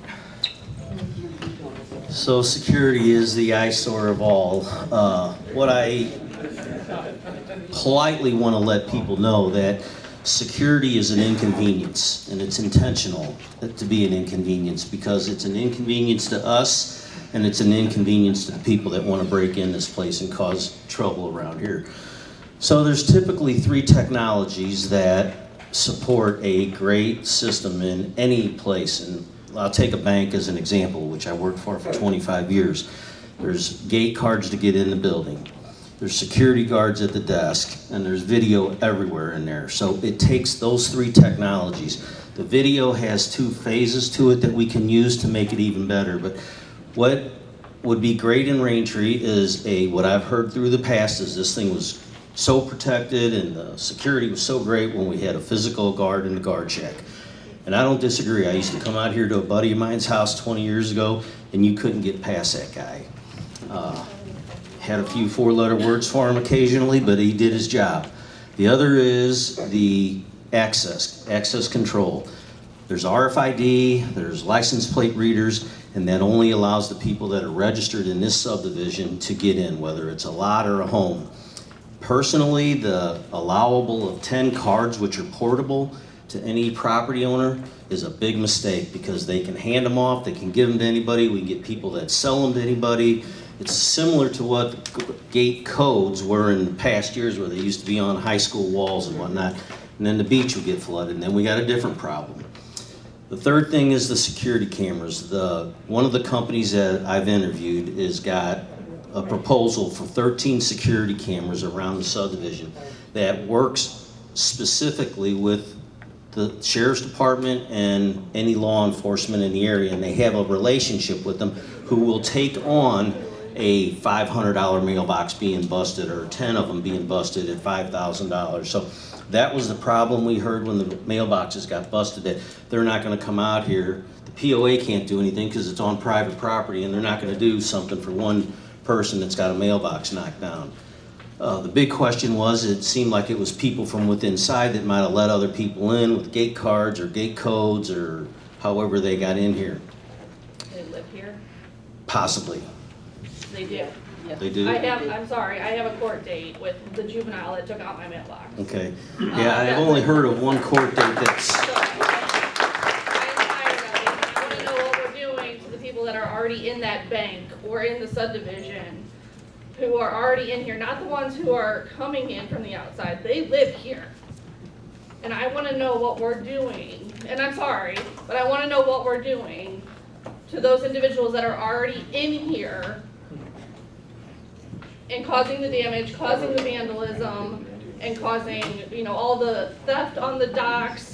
That's what I want to know. And I'm sorry, and I know there's other people in here, because everyone in here is a paying person. The people we need to be going after are the people that aren't paying. Well, we are going after them, and that's a whole different topic with... It has nothing to do with cameras. I invested in my own cameras.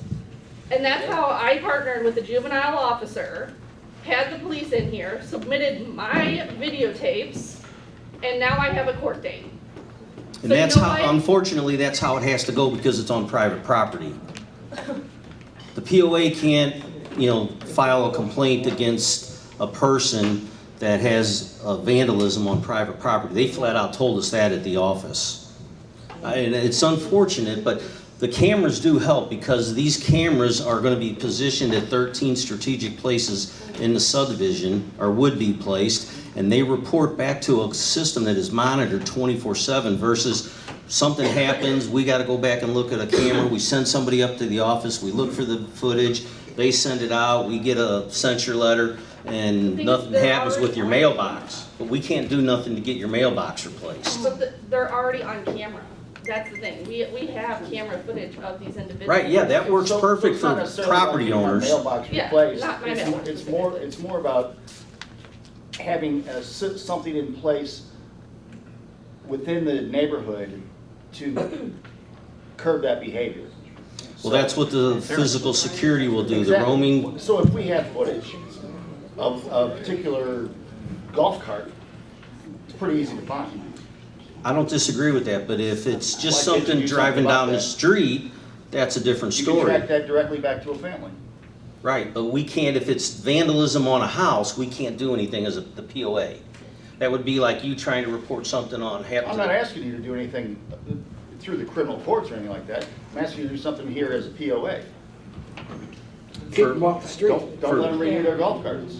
I mean, if we have the video, there's things that we can do, but we're not a policing board, so there's not a lot we can do. But the last thing I wanted to say about the, hang on, Jerry. Last thing I wanted to say about the video is there's a company called Flock, and they put a camera at the front of the subdivision, which is basically a catch-all for anybody that might slip through anything else. The security, the gate cards, and all the cameras placed around the subdivision, and that's what we're proposing. Thank you for that, and I know you have your hand up, but here's what I'm gonna say. We are collecting frequently asked questions. We are creating a Facebook group, and those of you that aren't on Facebook, that's okay. Definitely write your questions, your concerns, all of that things down, right? We do want to get them addressed, and maybe the board can figure out a way. But on the back of your questionnaire is a spot where you can write anything. You know, what ideas do you have? And if it is take care of the vandalism within, then write that down. And if I heard you say maybe they lose their golf cart privilege or something, write those ideas down. There's no reason not to submit information to the board that they can work within. It takes a village, which we all are. We're a community, so we definitely want to hear that. And I was speaking a little bit of social media, and we're about ready to do 12 more prize winners. And one more quick worksheet, the future worksheet that you're looking at, using the AllIn4RT assessment numbers. Come on, Mike. Okay, this is a sharp one. Piece of paper you have a spreadsheet on one side. We're going to look at that first. Talk about the possibilities for the future. Similar to the other reports, all the same information came from the same reports.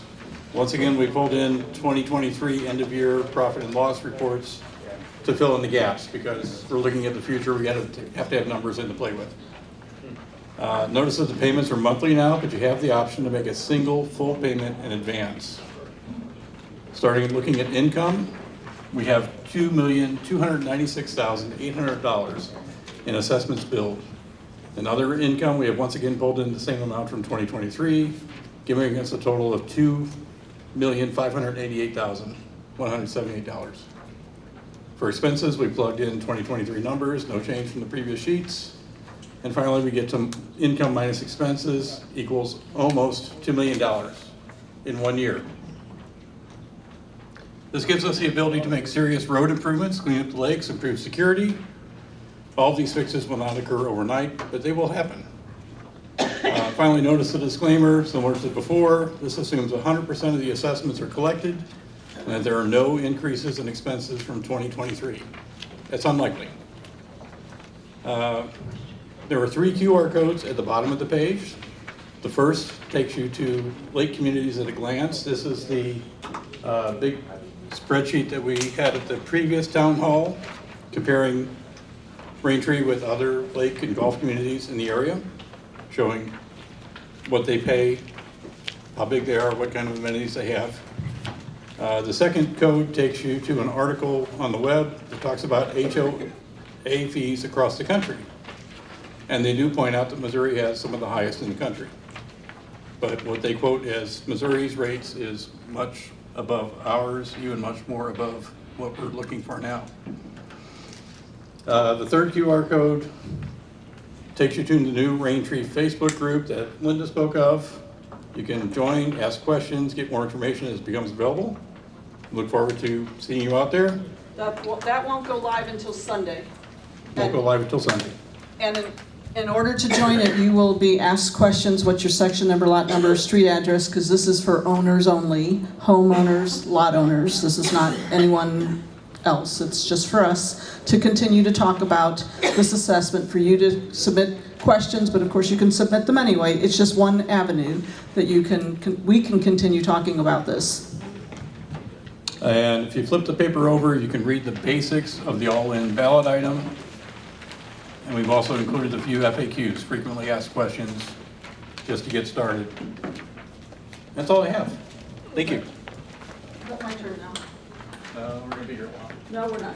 I thought I just had that. Oh, it must be still over there. So on the back side of that questionnaire is, your opportunity to share with us what you think, where you are, what your thoughts are, what solutions do you have to satisfy Raintree's financial needs, and then we went way in the future with, when all our needs are met, what fun extra things would you like to see Raintree have? You can circle all that apply down there. You can tell us other items that you have. I don't know if Mike showed you this when he talked about that QR code for lake communities. It's here if anyone wants to see it, but it's the same thing. You can go to that QR code and get this to take a look at it. And there's one hanging in the office, the POA office, so everybody can see. It's just an idea of what other lake communities. Some are similar to us, some pay more than we do, and they don't even have a lake. So, that's the thing. So at this point, we're wrapping it up. We really appreciate you being here. Please feel free to write on that questionnaire. I don't know if Dave and John, because we never asked them this, if anyone wanted to hang back and ask questions, you can. However, we really do want them written on that questionnaire. That way we can collect our frequently asked questions from there. Any of the team have anything? Laura, did I miss anything? We truly, really appreciate you being here and giving us the opportunity to connect the dots a little closer from the past, the present, and where we hope to head in the future. Like I said in the beginning, you all, everyone, we all have to figure out what works for us and our family. I'm not here, even though Mike and I are convinced. You may not be, it may take time. We've had a month to think about this. That sticker shock wore off when we started seeing the numbers, and that was the whole thing of this, is everybody seeing the numbers so you can make an informed decision when it's time to vote. This is not the last you're going to hear about this. The vote doesn't happen until September. One of the things I saw on social media is people thought we were getting together tonight to vote. I don't know if you saw that. Like, no, this was not about that at all. Okay. Yes. Is this item already going to be on the ballot, or is this still open for discussion how it could be redesigned perhaps? We're looking for feedback on your questionnaire. Even I think one of the questions is on a scale of 1 to 10. Truly say where you are on that and say, okay, if I'm not ready, and here's why I'm not. This is all good feedback that is going to go to the board. That I said, please let us do this. They didn't say, please do this. I said, this is what I want as an owner here. I'm willing to get up and do the work. Mike did it with me. I'm willing to do all this. They need input. That's where I feel like we get voice. Doesn't mean they're going to do what we say. Right. That's why we elect a good board, right? Everybody, and the election's coming up, and if you want to run for the board, please do. Although I think resumes or whatever they're called are supposed to be in soon. But vote for who you want. That's going to help move us forward in the way that you want Raintree to be moved forward. Did I answer your question? Yes. Yes. Can we ask questions, or we have to just write them all down? I'm not writing no questions. Okay. Then if you don't mind being recorded while you ask your question, because at least we have a record of it this way. Is that okay? I'd love to. All right, so hold on one second. If anyone's really done with this, because you all did really good hanging in, and you want to go, go. I mean, obviously take a cookie on your way out. Hope you enjoyed some of the prizes. But if you do have a question, please come on up and we'll make that happen. But you just need to be on video so we can get it recorded. I love it. I'd like to know why the assessments across the board, regardless of how many lots you own. I have 1 lot. Why am I paying the same amount that someone that has 5 or 6 or 10 lots? We have the all-in rate. I don't have a boat. I don't have the golf cart. Why am I going to get free stickers when I don't need them? Be all included in the price. Right, agreed. I mean, do we need maybe an assessment? Do we need to get the roads fixed? Sure we do, but I think $1,800 a year is a little bit much. And how are any of us going to be able to sell our house when they're going to come in and say $1,800? They're going to be crazy. Thank you, Linda. I'm Linda as well. What I want to say is you can ask the question. We may not get an answer tonight. I did not ask the guys to be prepared for that. They can, this is why we want it recorded, so that they could take back our voice and they can start thinking through some of these questions. Come on up.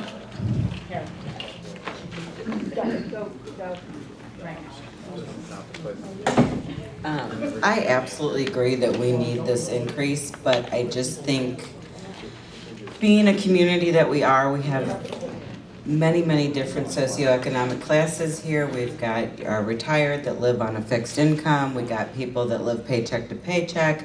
We got people that got money coming out their ears. But $150 a month for me, as my son just moved out, so I lost income there into my house. I can't foresee $150 right now every single month. Is there any way to do $75 or $100 a month, and then maybe in 2 years increase a little bit more and a little bit more? But that's just, I think, I'm friends with a lot of people, and that's what I'm hearing. And I think if we can pass it with $100 a month versus $150, that's a lot better off than not passing anything at all. That's just my thoughts on it. Okay, and thank you for asking that. It was a question we asked as a project team, can we do less than 150? And some of the responses are sure, but it's going to take a lot longer to get those roads fixed, because the current plan... 10 years or 13 years. It's 13 years. And honestly, I'll tell you this, honestly, that's why that question is on that questionnaire. How long do you plan to stay here in Raintree? And again, please understand, I'm not twisting arms, I'm just telling you what Mike and I think. We're 65 this year, we plan to stay here, we love it here. I would like to see roads fixed soon, not 20 years from now, because by the time they fix some of those first roads, they're gonna have to come back and do it again, and it's just too late for me to do it. That's my response, but thank you for the question. It's going to be on our frequently asked questions. That will be something they can consider. Anyone else want to ask a question? Team, do you have a different response than I? Because you're totally, Derek, you want to come up and state your thoughts? I don't have a question, I have a statement. Would you mind, so we can get it heard? Well, the people here are the only people who are going to listen. Well, no, we've got this on replay because there's a lot of people that couldn't come, and I said, hey, we'll get it on replay. Thank you. First and foremost, 2 years ago, they said they'd never ask for another assessment. Here we are again asking for more money. Probably 10 years ago, I went to run for the board. I had at that time probably 6 to 7 years of road experience. I was outvoted by friends, the guy that sat behind a computer for 20 years. I've done anything from paving to bridge building to bridge maintenance.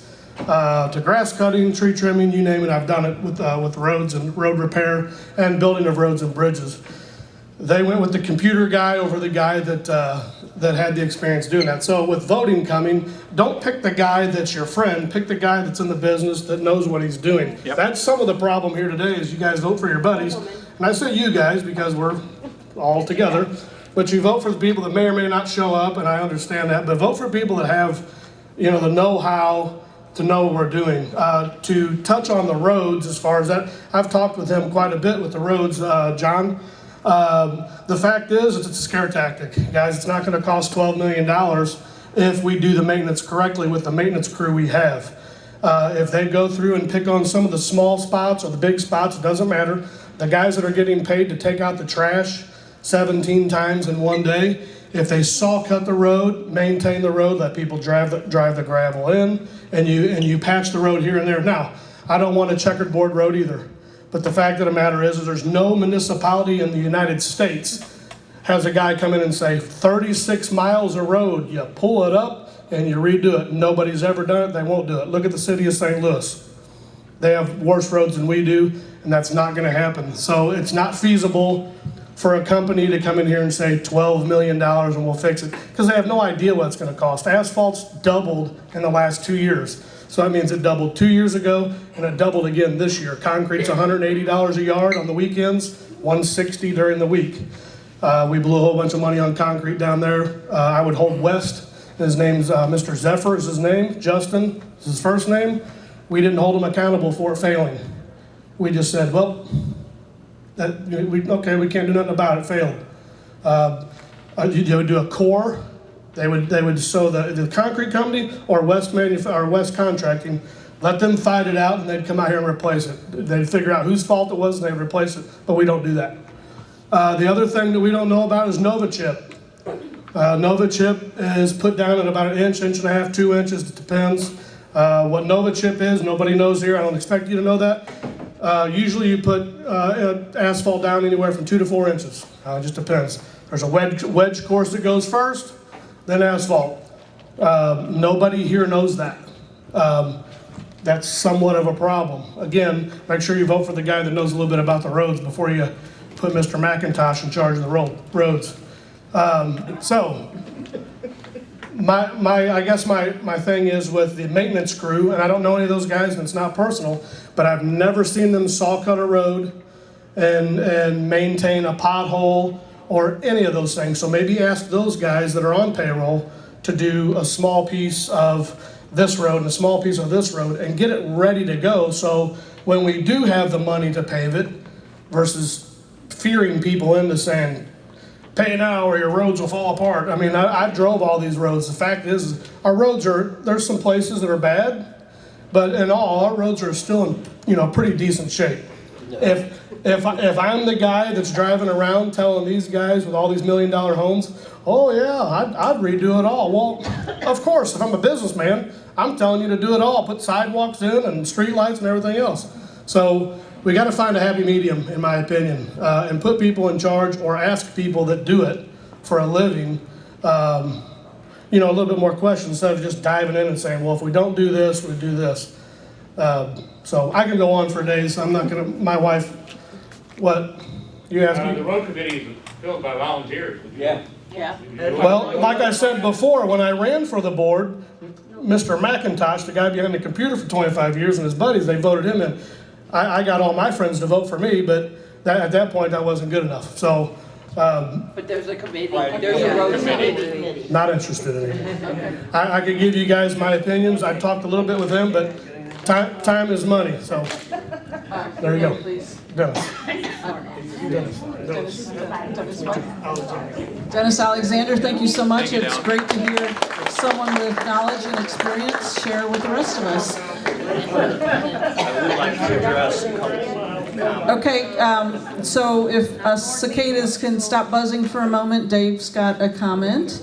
And anyone else that has a question or comment, get ready to do it, because it looks like we're going to try to head out. Dave, come on up. Yeah, I don't want to dispute what you're saying. I respect your opinion and your education and experience in it, but we are not trying to scare tactic anybody. We had a company come out, we've seen the asphalt laid on, we had asphalt laid on mud, we witnessed it ourselves, and we're not doing 41. Why did you go after that contractor if you witnessed it laying on mud? I didn't, it was witnessed by somebody else, and we tried, and it went nowhere. All you gotta do is take a scoop out of it and go, there's no. And we're not doing 41 miles all at once. This is a 10-year strategic plan to replace the roads. Not all of them need the 7 inches of underlayment and the 3.5 inches of asphalt. So I just want to let you know that we're not doing it all 41 miles at once, costing us $12 million. The budget right now, if we did 41 miles, would be $12 million. It may end up being 30 million by the time we get to year 10. I've done this every day for. I'm not disputing that. Years. I'm just telling you. Don't tell me anything, but the fact of the matter is it is a scare tactic when you're throwing numbers out there and the math and everything doesn't add up. Is what I'm trying to tell But you. the scare tactic you're saying is because we're going to do 41 miles of road right now. We're not. It's a strategic plan over 10 to 12 years. You guys have had plenty of time to cuss and discuss this. I just found out about this meeting at 5 o'clock today. I respect that. Not everybody's on Nextdoor, not everybody's on Facebook. I agree. And you are an owner here, correct? Yes. Okay, great. And thank you for saying that. Some people aren't aware, and that's the thing. You just found out about this meeting. You just found out about this meeting. There are a lot of people that don't know about this meeting. Social media, like I said it was the night to vote. It is not, obviously. It's awareness. So please do leave here and talk to your Raintree friends and neighbors and go, come to the meeting, or when this replay is available, the next meeting Saturday morning, 9:30 at the POA office, not here, at the POA office. Encourage people to come. They'll go through the exact same thing you did, short of, the questions are different because there's different people in here. But we really wanted to provide voice for all of you in the written format. We are collecting this information. This is just the start. This is just the beginning. There's a hand up back there. Please come up because we won't be able to hear I'm you. just curious, when would this vote take place? September election. Annual election. Okay. So there's quite a lot of time to continue to educate ourselves, become aware, for them to tweak if they choose to. The board might tweak what they put on the ballot. I don't know. They're looking for feedback. They're looking for input. We've pressed pretty hard with some questions with the project team. Some answers we didn't care for, like everything. And please don't shoot me when I say this. I think it was Karen that maybe said this. Yes, not everyone can afford, we'll call it afford, not choose to, not everyone can afford. We're all in different financial situations. This is why I keep saying what's best for you and your family and your future here at Raintree. And I don't mean this in any bad way, shape, or form, but we all have to figure this out all the time. Can we live in the spot we want to live? Can we afford it, per se? And if we can't, then it might be time to move elsewhere. And I am not saying you gotta leave Raintree. Okay, yeah, sorry. No one else is gonna buy the house for $1,800 a year, that's the problem. Well, there you go. On the lake, what attraction is there? Okay, so I don't know if you heard her, she said, if we don't upkeep our neighborhood, no one's gonna buy in here. No, $1,800 a year, no one's gonna buy. Got it. If they're not on the lake, they have the amenity. Okay, Who's gonna buy a house in the woods and have to pay $1,800 a year for it? okay. That's ridiculous Yeah. it's crazy. And again, let me just back up. I'm just trying to tell you, every day we all have choices about everything, about where we spend our time, money, and energy. And those with a lot of time, probably have no problem doing a lot of things. So those with less money find the time to do stuff that we want and all. Come on, thank you. So I have a quick question. Is there something against our covenants against fundraising? Why do we have to globally raise everything for everybody when there's a select few that want things? So I'm not saying a select few, but there's a majority, there's a minority, and there's equalizers. Is there something against fundraising? Why can't we fundraise different things? Like I've been following stories like, oh, we want a foot washing station down at the beach. That's going to cost $6,000. Where's the fundraiser? Why do you have to raise everybody's rates to get that? Hold the fundraiser. What kind of fundraising? Anything. Just hold a banquet here. Hold a golf tournament, auction, anything to raise money for your cause. Why do we have to raise the rates for everyone? John, do you want to answer that? Because that question has come up numerous times about fundraising. Are you ready to answer that? Or shall we put it on our FAQs? I mean, it's been answered at the board meeting. You need to come up. They can't hear. The question has been asked numerous times. Mike and I asked this a long time ago. Hey, if we give you money, will you fix that that hole in our street? And the answer is sorry, we can't take your money that way.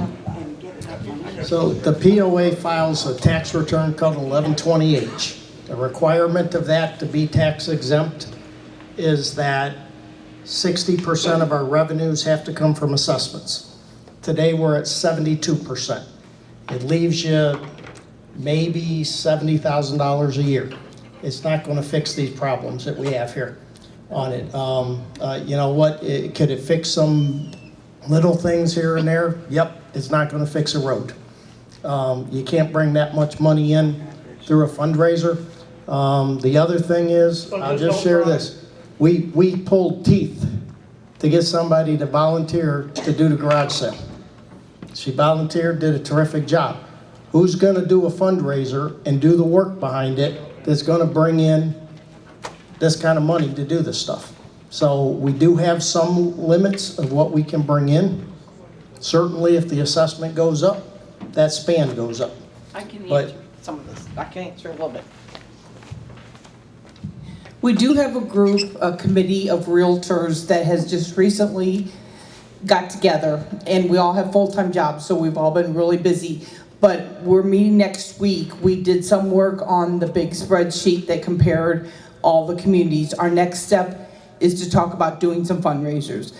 Things like make money for playground, things like that to help out. But like John said, we are limited because we can only earn so much money. So that is in the works. You don't have to be a realtor to be part of that committee. My name is Kim Seabaugh. If you want to be on it, please contact me. I'll let you know when and where we're meeting. Thanks, Kim. You know, I'll just ask everybody, consider this. You know what your value of your house is right now? Martin said when the club was closed, home values dropped 37%. 27. 27. 27%. Figure out the math. That's significant, significant money to you that far outweighs whatever we need for Raintree and the assessments that, you know, we're talking about here. Martin, did you have something to say? You kind of held your, okay, good. I think time is like time. I think it's time. Time to go. Yeah. Thank you for those that are now leaving. Thank you for coming. For those that are staying, we have one more. Okay, just some thoughts. I'm a mom, I have toddlers, my life is chaotic. In the 7 years that I've been here, I've gotten married, had 2 young children, they're beautiful, I love it. However, when I hear comments about, well, why don't you go to the meetings? Why don't you go to the meetings? I would love to go to the meetings. I did hire a babysitter to be here tonight, okay? I totally appreciate everybody's opinions and everything like that. I feel like if meetings were more consistent, I also don't know why we don't have Zoom or something like that. We have a lot of people that are working. You guys own businesses. It's very busy. There is not enough parking for even 1% of our homeowners to attend these meetings, okay? I just want to point that out, that I really don't like hearing that because I'm not walking 5 miles after I work a full-time job and wrangle my 2 toddlers to go to the meeting, okay? We need to be thinking outside the box, and also I feel like people are uncomfortable with investing $1,800 a year in assessments when we hear the money wasn't used maybe the best way and things like that. I think we really need to evaluate like how, if this does get passed, that the money will be used appropriately. And so we're not feeling like we're investing our money and it's not going where it's supposed to go, or we don't see, you know, the improvements. So I think, you know, we need to address that, and it might help ease some of our concerns. Address which point? The meetings part or the money going where we want it? Both. Okay. The money going where, you know, they're saying roads, lakes, and security. We've talked to the board about putting in that ballot item some verbiage language that ties this money to these projects that we're talking about, because we have heard numerous times that money is said it will go this way, and 4 boards later, thank you, 4 boards later, it switches somehow. I don't know if you want to address that now, Dave, or just let it know that that is a question that we've asked them to look into to figure out how to do that. Good enough? Just that the whole purpose of this ballot item is strategic planning to get things accomplished for infrastructure in here. There are no lawsuits. That was the biggest complaint I've heard. I don't know what other waste of money there's been. That was probably before my time. But it is strategic planning for roads, security, and the lakes. And I appreciated the whole strategic planning part, because a long time ago, I did hear a lot, we don't have a strategic plan, a 5-year strategic plan. When I looked at these numbers, it's like, you can't plan for the future if you only have this much money coming in every year. We're just barely able to do what we need to do. You can't plan, for the future, for 5 years down the line, if you have no clue that you're gonna have any money. Why bother planning? Unless you do what you just said, well, to bring in more money, we can plan, but we need the money coming in to do it. Anyone else? And I didn't mean this to be the Linda show the whole time. Thank you for being gracious to let me share my thoughts. Like I said, I've been pretty excited about all that I learned and excited to make sure that everyone else had awareness too. That's what this whole meeting is about. Saturday morning's meeting, same thing, awareness, awareness. And everyone has to just think about it and go, okay, you know, where am I on this thing? And we've got months to figure it out. So it's not like we're voting Sunday or anything. Bruce Fenwick. So when we first moved in, we have 2 lots, so we had them combined. So we pay an additional, fee other than just the regular home lot fee. But so we was paying about $450 or so when we first moved in, and then so with that increase, well, at that time we wasn't paying anything to the golf course. So that added another $250 or whatever that is a month. So now we're up to about $800 or so a year. I mean, so that's, for us, that's a big increase from when we first moved in to now what we're paying, plus what we'll be paying for the next additional 5% for the next few years. So that's just my concern. Sure. Okay. No, totally. I mean, and every household has to figure that out. What is our situation? And, we don't know. No one here knows the other person's situation, right? We all have to look for it, and, no one can judge and say, anything about anything. Oh, well, you live in this big house. It doesn't necessarily know that you know how their bank account is, and even fixed income people. Just because they're fixed income doesn't mean they don't have a great pension coming in. Who knows? We don't know. And therefore we shall not judge, and therefore everyone has to figure out what's best for themselves. And I know you have some questions, but we're gonna move on because we're really close to finishing up. I do want to say this because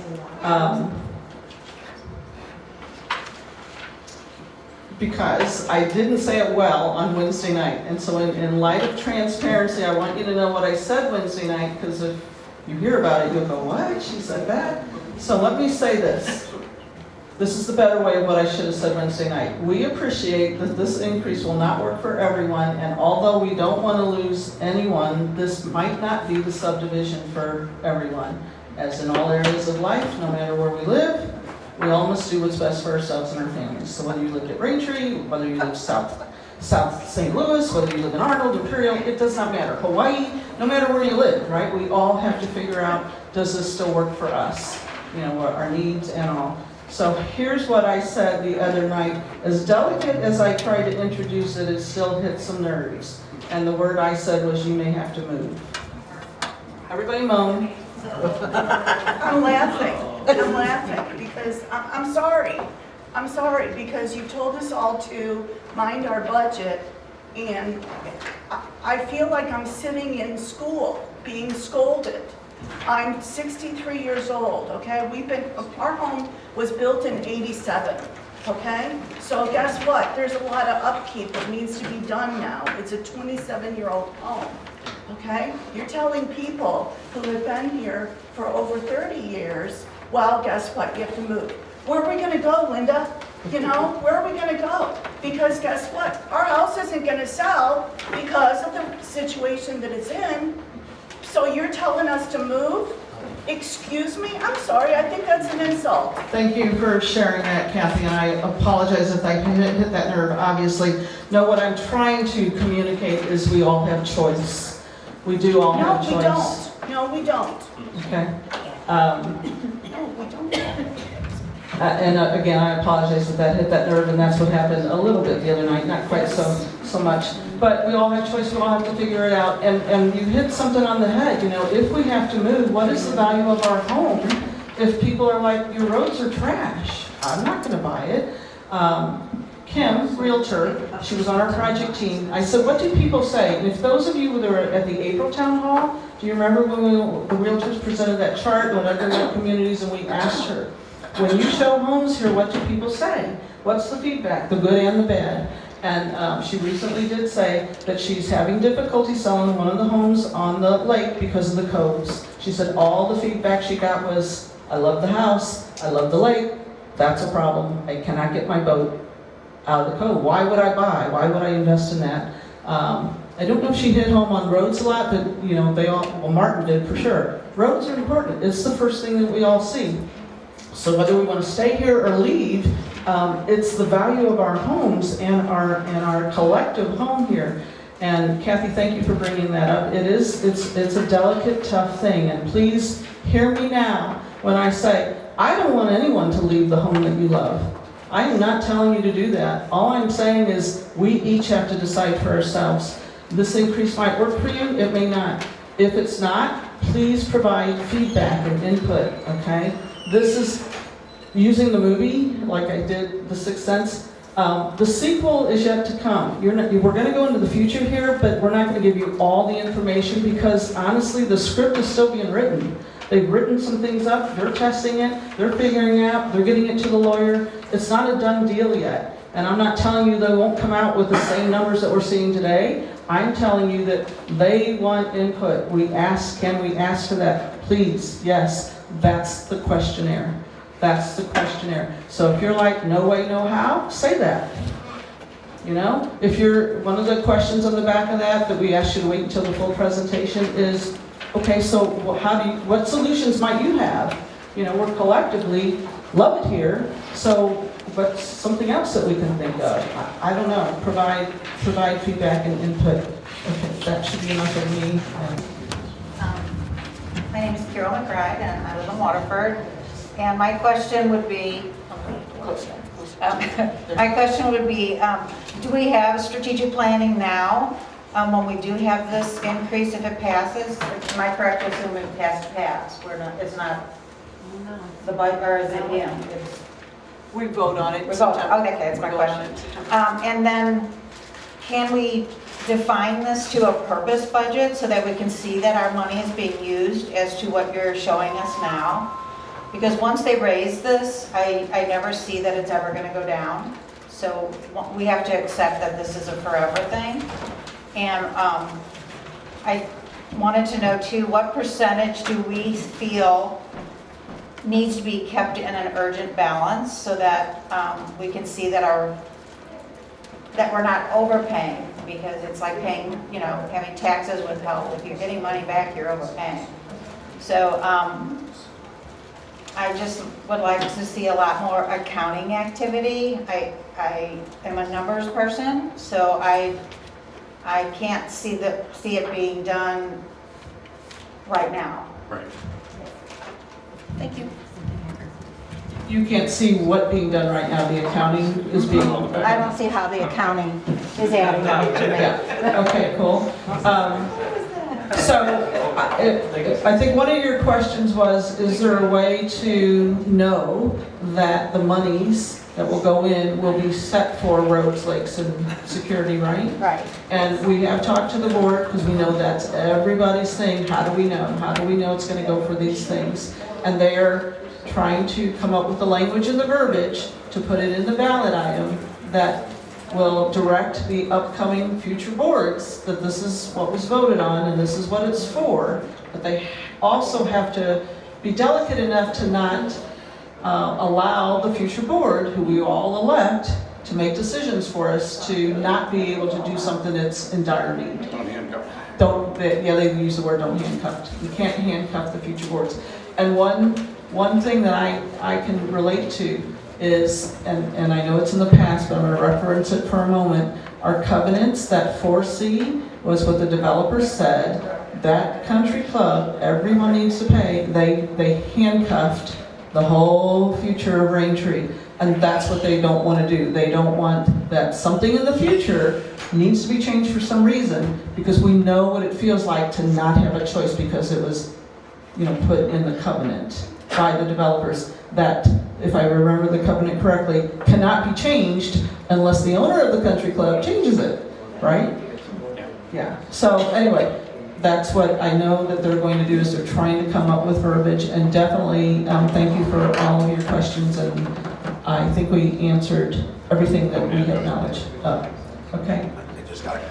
Yeah, and while Ken's up here, if anyone else has, please come on up, because we're going to hand you the mic.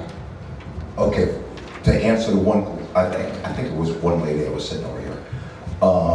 They were saying that we could have less houses here, and the sewer treatment plant is going to be, needed to be expanded. I think once we get to 1,000 houses, I think that's the number.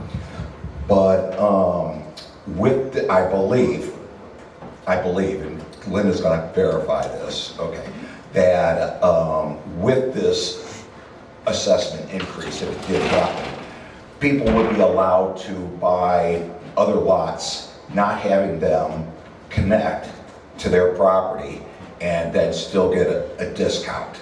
So I think that there's something in there, like, because like went to Dave and I said, well, can I buy the properties across the street from me to keep a house from going in there so that the roads don't get torn up more? And if everybody did that, I think the projected build out for our Braintree was 2,200 homes. I think that was a number. And now I think they're still saying that it could get be 1,800. So I believe that that's the number. The reason that the sticker prices kept going up and everything, since we didn't have an assessment increase for 13 years, what the boards were doing was, well, they raised the sticker prices on boats, they raised them on jet skis, they raised them on golf carts because they needed to come up with some way to get some money from someplace because we were bleeding. Now with this thing, well, okay, your sticker's got to be included, so that's a good thing. Basically, the way I look at this assessment increase, it's very simple. If you want paved roads, you'll vote yes. If you want gravel roads, you'll vote no. And because that is pretty much what it's going to come down to. If you look at like Innsbruck, they have 5 miles of roads that are paved, and the rest of it's gravel. And yet their assessment is more than ours, I believe. Is that not correct? 3,000 a year. Yeah, theirs is 3,000 a year. And I know you can't compare everything. And there's going to be differences everywhere. There's going to be apples and oranges everywhere. But no, really, the roads are going to deteriorate sooner or later. And without an assessment increase, we're not going to get it. So it basically, for me, that's what it comes down to. If I'm correct, Innsbruck is concrete roads. It's concrete around the lake. I'm not sure around the lake. Going back to 5 miles down back to the country club, I guess. Right. I think they had a clubhouse. It started out as concrete. You gotta put my glasses on? Oh, yeah. There you go. So, like he was saying, this is the chart, this is where he's getting this information, and there's a disclaimer at the top that says some of this was collected in 2019, some of it recently, 2024, but do your own. We did our best effort helping the realtors come do this, so that awareness, again, it's all about awareness, and Innsbruck has 125 miles of roads, so a lot more than we do, but only 5 miles paved. And Sheila, you're saying you think they're concrete paved? Yeah, they are. Okay. Now, I don't know what else is gravel after you get in it. Right. But we've been out to like their garage seal and their concrete. But the developer put that in when that was first going in. Okay, and I just, because we're talking gravel roads, someone said, so you mean they're gonna come in and gravel my road if I don't vote for this? And it's no, it's good, eventually it will turn into that if it's not maintained. It will deteriorate to that. They're not gonna actively come in and put gravel down, that would cost money. So, And nature will take over. and nature will take over. Okay, Nancy? I have a statement about the past and the future. A lot of people are saying that we should go back to the guard shack. The reason the guard shack didn't work in the past was because we didn't have enough money for 24 hours security. So the guard shack only had a guard in it part-time. And what that meant was when the guard went home at, say, 5 o'clock, if you had a problem with the gate, the POA office was closed. There was no one at the gate, so it was not 24 hours security. So if this were to pass, and we could have a guard shack that would have 24 hours security, that would be very, very good. So it's another thing to look at, you know, if you want 24 hours security at the guard shack, it's going to cost the money. So that's it. Yeah, well, thank you so much for that. It's wonderful to hear history. Susie? Yeah, I've been here for 31 years, and part of the guard shack problem was they didn't hire professionals. They hired young kids, and then they would sit and let all their friends in and all that kind of stuff, at least back in the gate over here. So you have to get professional people. You can't just hire a teenager to work the guard shack. And, you know, that was my thoughts on that. But I need to know, what was I going to about this? We own multiple lots, and so is this true what you have here? One assessment for up to 10. For up to 10 lots. So this is what it's going to be.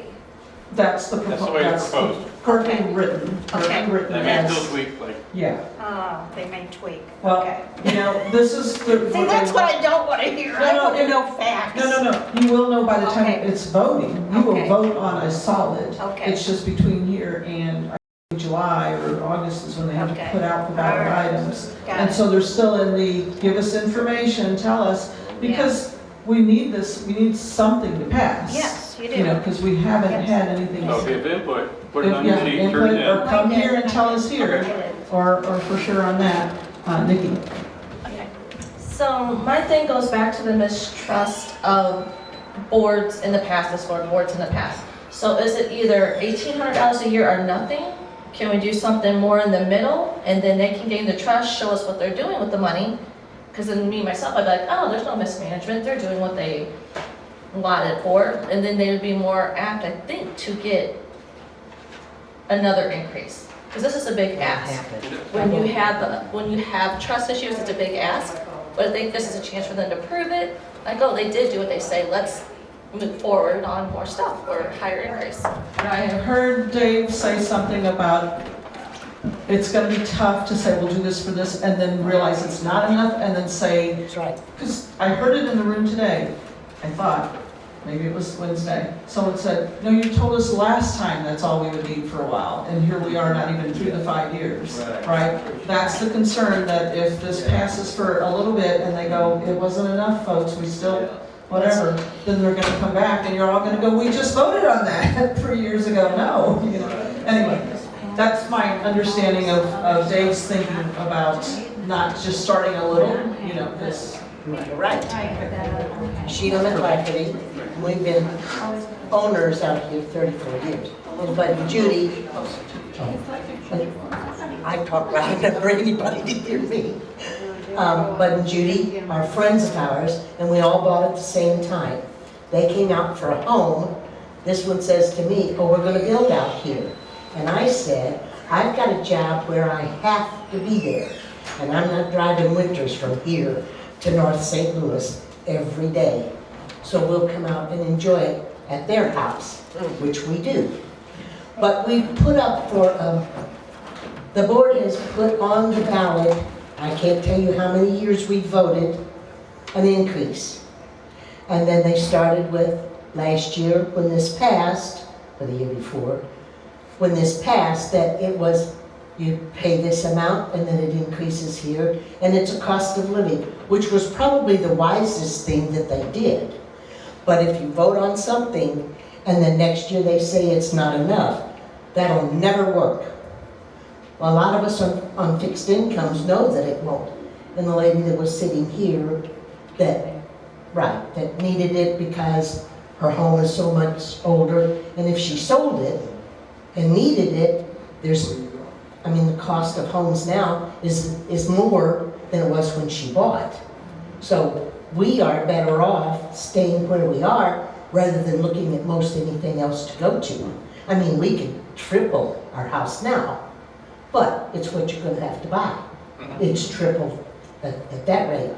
But if you stay with what we've got, what it's answered, and is this gonna be voted on so that it would be under the covenants? Yes. Okay. It updates the covenant. It would update, Okay. yeah. It would be a new, when it's, goes to vote, and if it passes, it will be part of the covenant, and Okay. the only way it can change is to vote to change it. Okay. A new And change. how much of this is gonna be involved with this country club? Has nothing to do with Not- country not- club. Nothing to do with country. Nothing to do with. No, this is You're just, good, yeah. okay. Nothing. Because I'm not talking to their lawyers anymore. Oh, no, the country club would be in addition to the, all-in. Like it is now. Right. Okay. Yeah, that doesn't go, yeah, it has nothing to do with the country club, whatever the country clubs, but we settled with the country club, so there's, you know, an That's still an agreement. addition. There's an Okay, agreement that's separate. that Yeah. there's a- Right, so that's an addition. Right.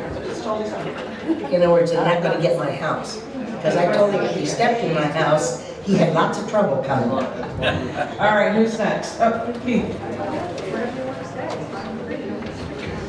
Hi, I'd like to add on kind of what Nikki said. Hold on one second. Hey, if you're about ready to leave, be sure you leave your questionnaire. Thank you. Thank you, and thank you for all, everyone's patience. I hope that with the only hard numbers, and maybe I missed it, was the road numbers. And lake, and, Was there a hard number on the lake? I did not hear it. Let me answer that. So I kind of alluded to, they're still working on the script. These are proposals, information, they're collecting data, they're thinking this is what we can do, they're getting bids, but it's not set yet. Yeah, It's not- so- The roads part was, if you heard John say it, they had someone come around and he said, yeah, it needs replacement. They're thinking about $300,000 per mile. And that's where the 12 million comes up, because 3,000 times 40 miles is 12 million. Of course, not all at once. That's going to take years to make that happen. And of course, they would focus on the worst roads first. But their intention is to redo it totally so that that road now lasts 12 to 15 years. Well, okay, much more, a lot longer than just patching that only lasts for 3-5 years. And then we turn around and put more money into it. It's like, let's get solid on this that will last longer and move on with the next stretch of a mile. I think that's the key, is a solid number. Because if we're paying $150 a month, I want to know a solid number of what I'm paying for. And so part of that answer is over time, that now currently, they think $300,000 to do a mile could 2 years from now be $400,000 to do a mile. Because it's the cost of things going and I up. understand Yeah, that, so they but- can't totally come up with a solid, this is all. I understand. Yeah. But for, again, like the dredging or the eco-friend, the bio, you know, which, you know, I did some research on that myself, and I fully believe in that. Oh, yeah. I think that is a fantastic idea. Yep. Some guy was trying to get his boat in, he said. But I didn't hear a number. What's it gonna cost? Okay, we've seen different numbers on the bio dredging, anything from $1 million to $1.5 million to implement across all the lakes. And an additional 200,000, I think, a year to maintain. For the bacteria. To add the stuff to it. So we're hoping, you know, $1.5 million to get started, a couple $100,000 to keep it going, and at some point, it stops. Once we get to where we need to be. And then the same with the security. But those numbers are still. All I heard with security is we're gonna do, all I heard with security is we're going to do 24, you know, just basic ideas. And you definitely only heard basic ideas from us because we know they're still working on it and they have numbers. But here's what I told Dave, in all honesty. Dave, we're going through a lot of numbers. Please don't overwhelm us, because if you talk to Dave Wooldridge, he'll tell you it's this, and it's this, and if we get this many, I'm like, okay, it's too much for me. It was enough for us to see what the past was, what the present is, and I said, but stop at the numbers for the future, because we're already overwhelmed. So it's coming, the information For me is to vote coming. on it, Oh, yeah. for me to vote on it, I have to know what I'm paying for. And you will, and it was me purposely saying, don't give us the numbers yet. There's a sequel, it's coming. This is just opening the book and opening this to get the basic income. Thank you so much. All right, anyone else want to say anything more? We really appreciate, as you're gathering your stuff, if you can just be quiet just a little bit, Bruce is gonna say something, and again, leave your questionnaires, and thank you so much. You can head it up. Yeah, so I'm just concerned, you know, and I was thinking also before the lady back there mentioned about, could it be a different amount per month instead of $150 a month, $1,800? Because with the $1,800 plus what you pay for the golf course is would be like $2,200, and then so then if for some reason, I mean, we love living here, we love Braintree.